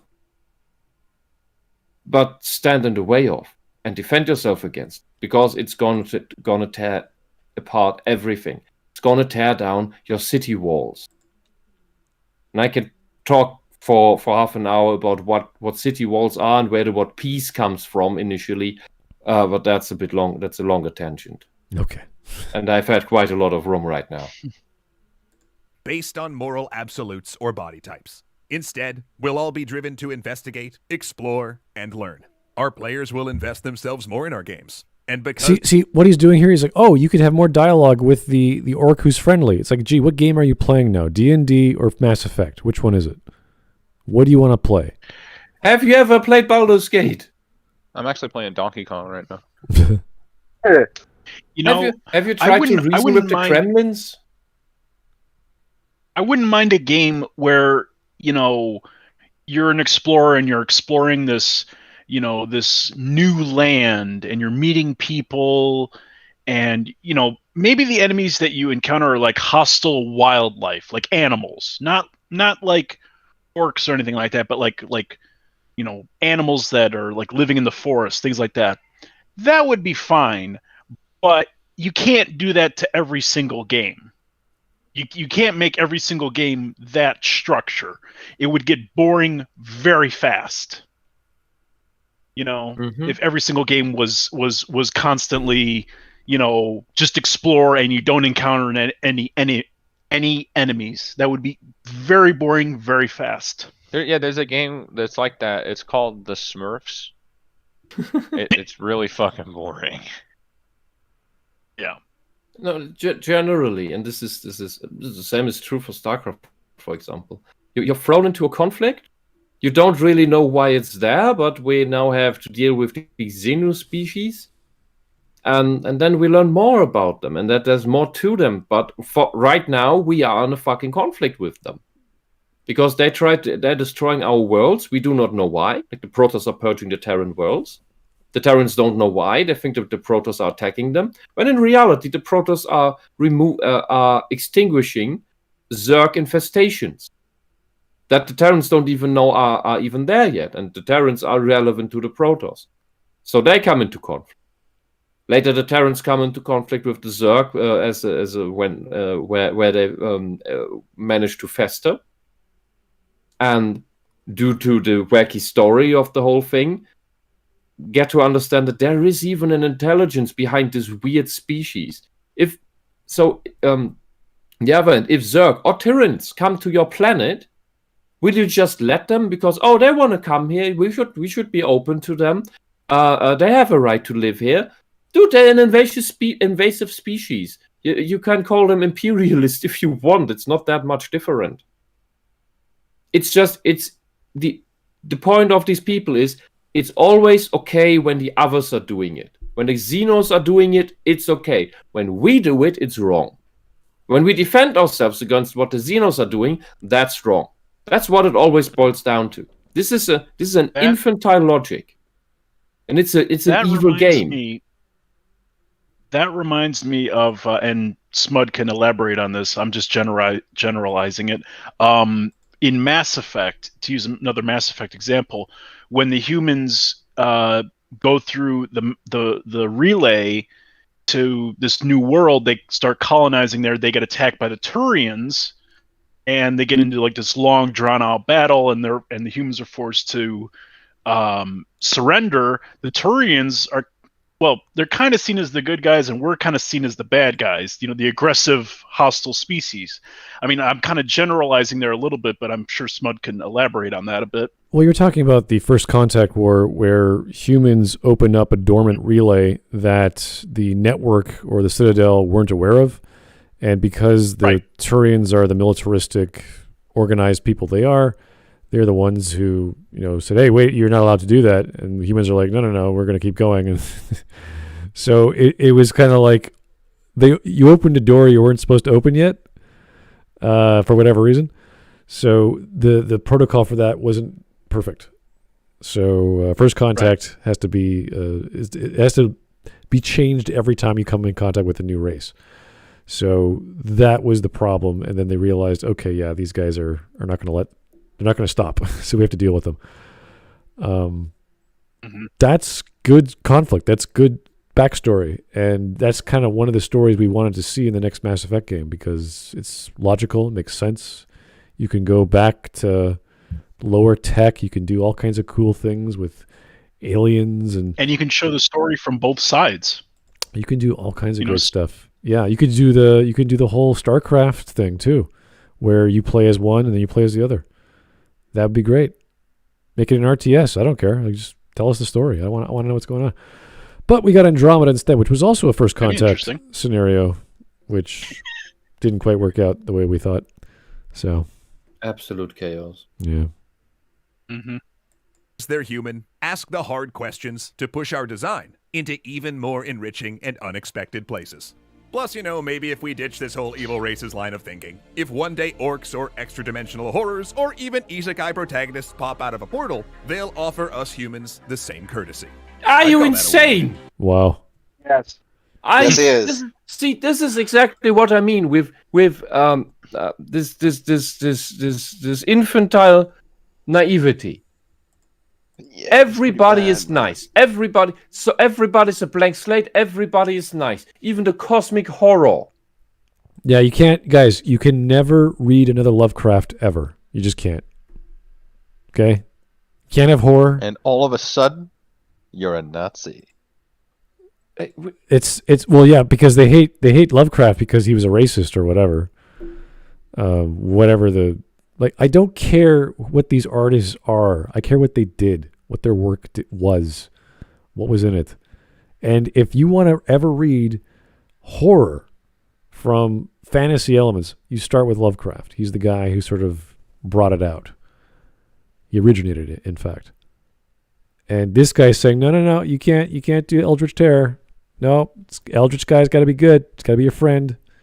He's got to come into your dreams and give you good dreams and teach you how to live your life. And it's okay if the Mind Flayer wants to take over your body and destroy your consciousness. That's just his way of life. You have to respect that. Now, hearing that, now I want to read a story about like the reader and Cthulhu going on like a road trip, a buddy road trip. Oh God. Yeah, really, this is what I mean, and this is how they make people vulnerable. If you're interested in Cthulhu, I would recommend that Umbrella Guy's comics. He does a fun Scooby-Doo kind of thing on it with his daughter. It's limiting. This is like he's thinking in his argument that he's making stories more nuanced because orcs are just evil, but if you make them more than evil, you get more details and more creative stuff coming out. It's like, yeah, you will get more details, you will get more exposition and more stuff, more characters. Yeah, you could do that.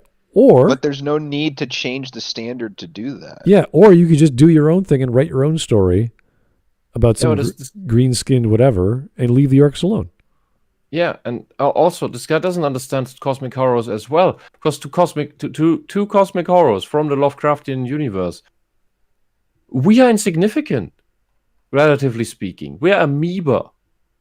They don't give a they don't give a shit about our existence, really. Right. And they're also beyond our understanding too. If we ever saw one, our minds would literally melt. Yes, because it's we can't comprehend their bodies. It's like an ant trying to comprehend a human. We are cosmic horrors to them. They're completely at our mercy, and we don't even give a shit when they're around most of the time. And as long as they're not in the house. Yes, all ants must be destroyed. This is true. Oh yeah. And it's probably the same with humans if they get into the wrong places. This is what I mean. And they're making people vulnerable with this crap. That everybody is nice to you if you just let them into your life. Yeah, but I mentioned this last time. Like the so-called refugee, that is more the type of people that take that real refugees take refuge from and flee from. That raped a student in Göttingen, who was advocating for all this refugee nonsense, and got raped by one of them. Then pleaded that he be set free because he's just a pure refugee. He doesn't understand our culture. Right? While at the same time, of course, being a feminist and advocating against rape culture and all of that nonsense. Again, right? And then he raped her again. Yeah. And then she advocated against his deportation. Like, dude, you have to be insane at that point to let this happen and to let this and continue making excuses. This is pathological. This is insane. And what I think under the line of all of this is that these people who make this stuff are evil. And that's why they tell everyone, not everything is evil. Everybody has nice heads, except of course the Nazis whom we hate, but everybody. We are not evil. You must do everything we say because we know what's good for you. Let all the people in here, we need more votes. That's basically where it ends. We need to drive, and that what really happens is that they just drive down wages, but there's another story. The worst thing is that they make you vulnerable. They teach you to never defend yourself against a bully, against a mobber, against a rapist. These people who complain about rape culture are the ones who make you helpless against rapists. That I think is the worst They thing. invent terms like rape. Like, there's no such thing as rape culture. There's no such thing as all these like we had someone in my comments saying I'm non-binary. It's like, okay, I mean, you can believe what you like, but I've never encountered a person like this. I don't know why it's important to address. For some reason, we live in a climate where there are people that have some kind of need for that vocabulary to be used in their respect, and that if they don't get that vocabulary, they either become extremely emotionally dysregulated, or there's someone that uses that as a weapon. It's because they never matured. They never matured past the age of 5 years old emotionally. They need you to socially accept them in public for some strange reason. It's like, no, I don't care who you are. I really don't. Yeah, and they're like, they never needed to grow past that for whatever reason, because they were too sheltered or too neglected. Both can lead to that same outcome. Look, I'll be honest. Styles, I do believe, I do believe there. I've been studying psychology a while. It's kind of my thing. I do think that there exist people that need that. I don't think it's a good thing that they need that. I think that we have a media that promotes it and kind of creates this, but yeah, what can you do? There will always be some small number of baseline that will end up like this. Yeah, but what we currently have is an absolute explosion of this. Like it's something's wrong with culture that leads to this many people not growing up, and that leads to them needing some so like the Oedipal parent is gone when they get out into the world, and they crave it getting back. Some people find that in religion, in God, because God absolves them of responsibility if their special brand of religion is that kind of shit. Like they don't need to take this in their gender. No, that's the next thing I get to. I'm just teasing. No, but they're looking for the Oedipal parent that they lost.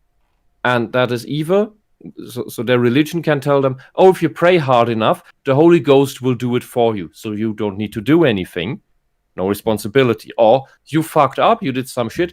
Oh, but God forgives everyone. You just need to pray hard enough and you'll be forgiven and everything's fine. You don't actually need to feel remorse. You just need to beg for forgiveness. Which is not the same as remorse or real apology or making things better.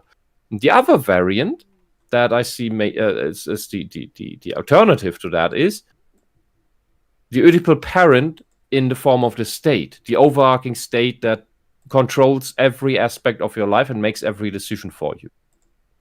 Then you also don't have responsibility. You're not responsible for your own decisions, for your own actions. You're just told what to do, and you don't need to think. And that's being with an Oedipal parent. Exact same scenario, exact same situation. All right, here is insult to the human race. This has the same problem as their infamous Nazi video, calling for every single game to do the same thing, which would stagnate and ruin gaming. Exactly. When I'll probably put that one in the suggestions just to get it out of the way. Did we cover that? I think you guys did. Yeah. This is kind of like I know EFAP covered it. Oh yeah. When I write a book on writing, I'm not saying do all the things I'd say or else you'll suck. The rules I make for my book is you can break these rules if you understand why they're there in the first place. So, all the things I'm taking, it's like, yes, these are my recommendations, like write conflict. I don't know, maybe if you don't want to write conflict, that's up to you, but if you don't put conflict in your story, it's going to be a pretty bored story. People are going to be like, ugh, nothing's happening. So, there are reasons why. The reasons he gave us are like, everything should be in this broad brush I just gave you. That's the only way to do it. You're like, you just said broad brushes are bad. Why are you breaking your own rule? It's this. He's not conscious. I don't think he's a conscious being. It's hard to swallow. Anyway. Vladimir Dragunov, a species traders confirmed, throw his ass into the airlock. Okay. Yeah, this kind of rhetoric, if you ever heard this guy talk about, every race should be neutral and we should have friends. It's like, no, I want to kill some orcs. I don't think the Imperium of Man is just going to start being diplomatic. because it might work. Yeah, because the threat isn't just the other species. The threat is chaos. That's the first threat. Everything else is just an extension of that. Yeah, it's kind of strange when you're dealing with immaterial powers that be, like chaos. Yeah, that at best you don't even mention exist to your people. This is essentially a giant government secret that only a couple 100 millions of people know about, which is a joke in itself. Yeah, it's because as long as they don't know about it, they don't stop worshipping it. It's it's an impossible task. Here's insult to the human race again. I'm not into rape culture. I feel it's too forced. That's a nice one. Oh, That's boy. funny. Hussars ve. People are good. Nazis are bad. We all hate Nazis. Give me power over you. Louis Leval describing extra credits.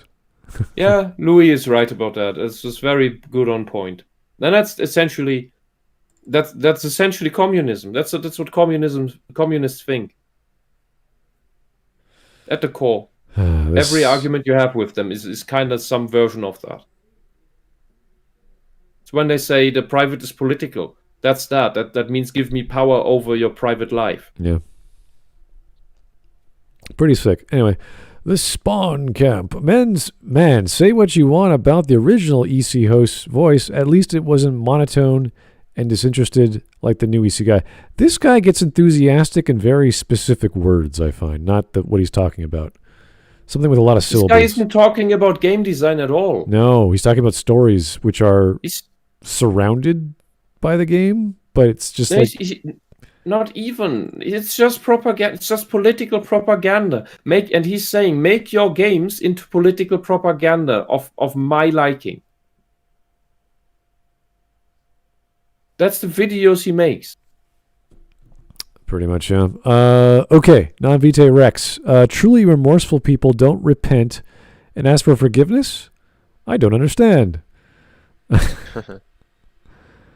Well, remorse is this thing where you understand the problem that you caused, and you genuinely feel sorry for it, and you want to make it better.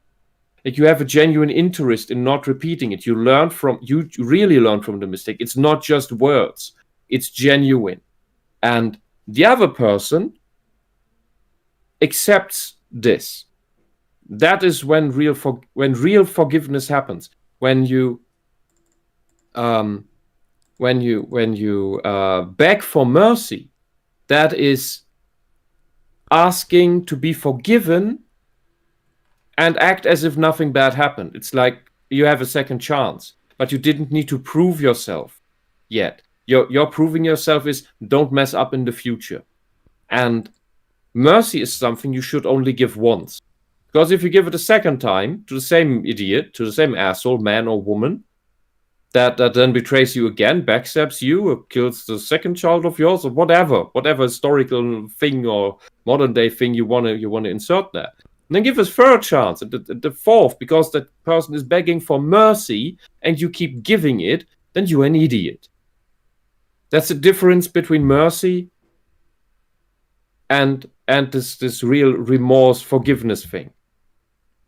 Mercy isn't forgiveness. I think there's a big difference between these two things.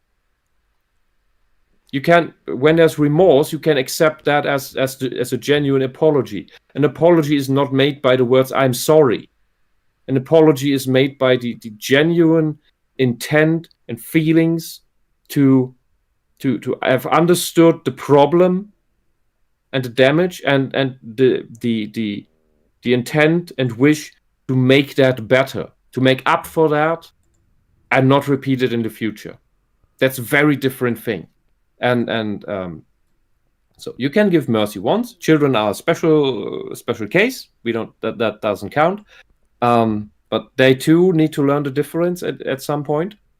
But when you give an abusive person, abusive, manipulative person, will always keep asking for mercy, maybe even demanding it.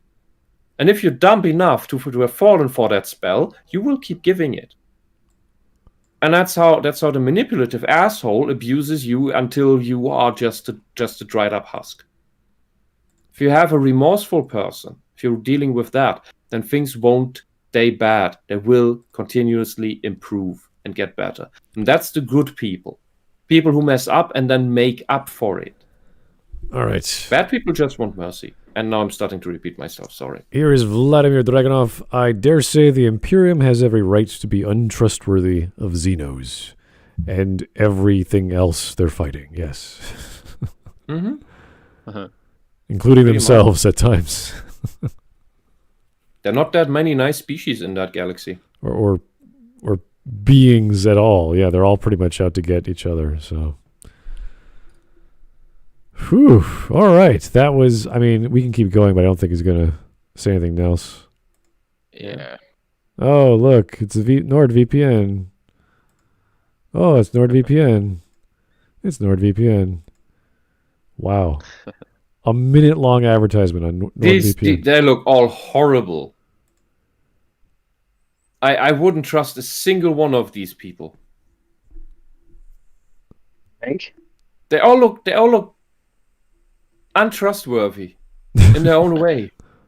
Like there's slimy guy, then there's this sneaky guy, then there's especially the guy wearing armor. Introverted guy. Yeah, that's crazy. That looks sadistic. He's making plans. Then he's killed some people. Yeah. Then there's beta cuck. You can't trust a beta cuck. And the girl isn't looking too trustworthy either with the face she's making. she looks like she's out to get you. Huh? The one you can't trust the most? The cat. You can't trust the cat. I mean, as evil as cats are, I would trust the cat more than any of these people. But it's black. And there's the thumbnail, which is oh so lovely. All right. Yeah. Guys, all undead are good people. I remember that. What was it? Was the kit? No, it was Farscape, and awesome show. It was either Farscape or was it Andromeda? There was an alien who was an ascetic. I mean, he was like a monk, but he came from a species of like really gruesome, violent dudes. And they had like claws and fangs and whatever, but he was very nice and peaceful. He was always practicing peace. I think that was Andromeda. Was it Andromeda? Yeah, you might have been right. I can't recall. And it was just... I think it sounded like maggot or something, the species. Something like that. I can't remember, but it was like, okay, that's like... These elements have been around for all kinds of times where you take a villain or an orc or whatever... and you turn them into a party member, or you turn them into a companion, or a shopkeeper, or something. It's like, what's an orc selling boots? Like, what's going on there? Like, you have all these opportunities to write characters whatever way you like, and we don't need extra credits to tell us that you can write a character like a dark elf or a drow who's an outcast. Like, the outcast trope is just inherent in almost every story I've seen. There's always the outcast from the... I think he wants the whole race's cultural motivations to be nuanced, though. I don't think even it's about nuance. What I see in all of this is he's just the inverted form of a racist, which is still a racist, that instead of like the hyper-protectionist paranoid person, and paranoid is important here, that says, every foreigner is evil, keep the doors closed and shoot arrows at first sight. He is saying, all foreigners, all Xenos, are good by definition, until proven otherwise. And it's two extremes. Both are wrong. And he's just advocating for the other extreme. Yeah.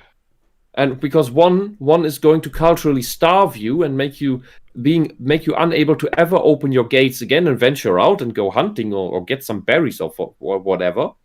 And his version is just, oh, there's a raiding party coming. Open the gates. It's, we come from a history of tribes. We are a tribal species, a herd species.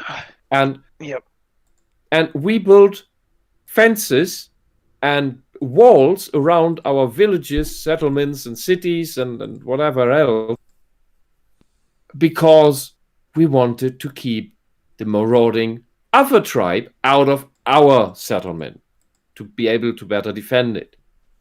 So that when our raiding party went out, hopefully their defenses weren't as good as ours. Because that's the way humanity was. You defend yourself and hope you don't get raided. And eventually you learn that, oh well, when we go raiding, people die. So if you don't have some weird religious honor culture or something that tells us raiding is the good thing to do, then we'll probably do less of it. Because we just try to survive in more peaceful ways. Because surviving is kind of cool. Living is kind of nice. It's preferable over being dead. And this guy is saying tear down your walls. All of them.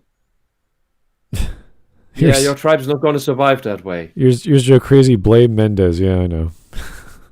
Do not check... Yeah, Mendez, you're fucking racist. Do not check this guy's blog posts. It's pretty stupid. It's just dumb. It's more orc nonsense. It's just not. And I don't think you can get these ideas on your own. You have to be completely indoctrinated by some dogma, some cult that already formed all of this. Anyway, because it's so much and it's so complicated. Anyway, you can't come up with this shit on your own. I'm going to try to be playing the new map for Among Us, and hopefully we'll have a Spud game night right now. Oh, nice. So, going to say goodnight to everyone. Thank you for tuning in. Keep the suggestions coming. Happy Easter for everyone tomorrow. If we don't see tomorrow, I don't know if I'll be busy tomorrow.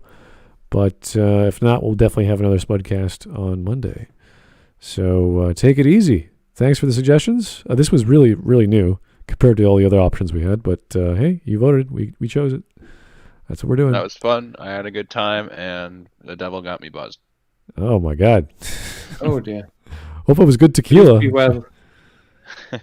Anyway. I'm okay. All right. Well, thank you guys for tuning in. Thanks for the panel for popping in and saying hi. I always appreciate your time.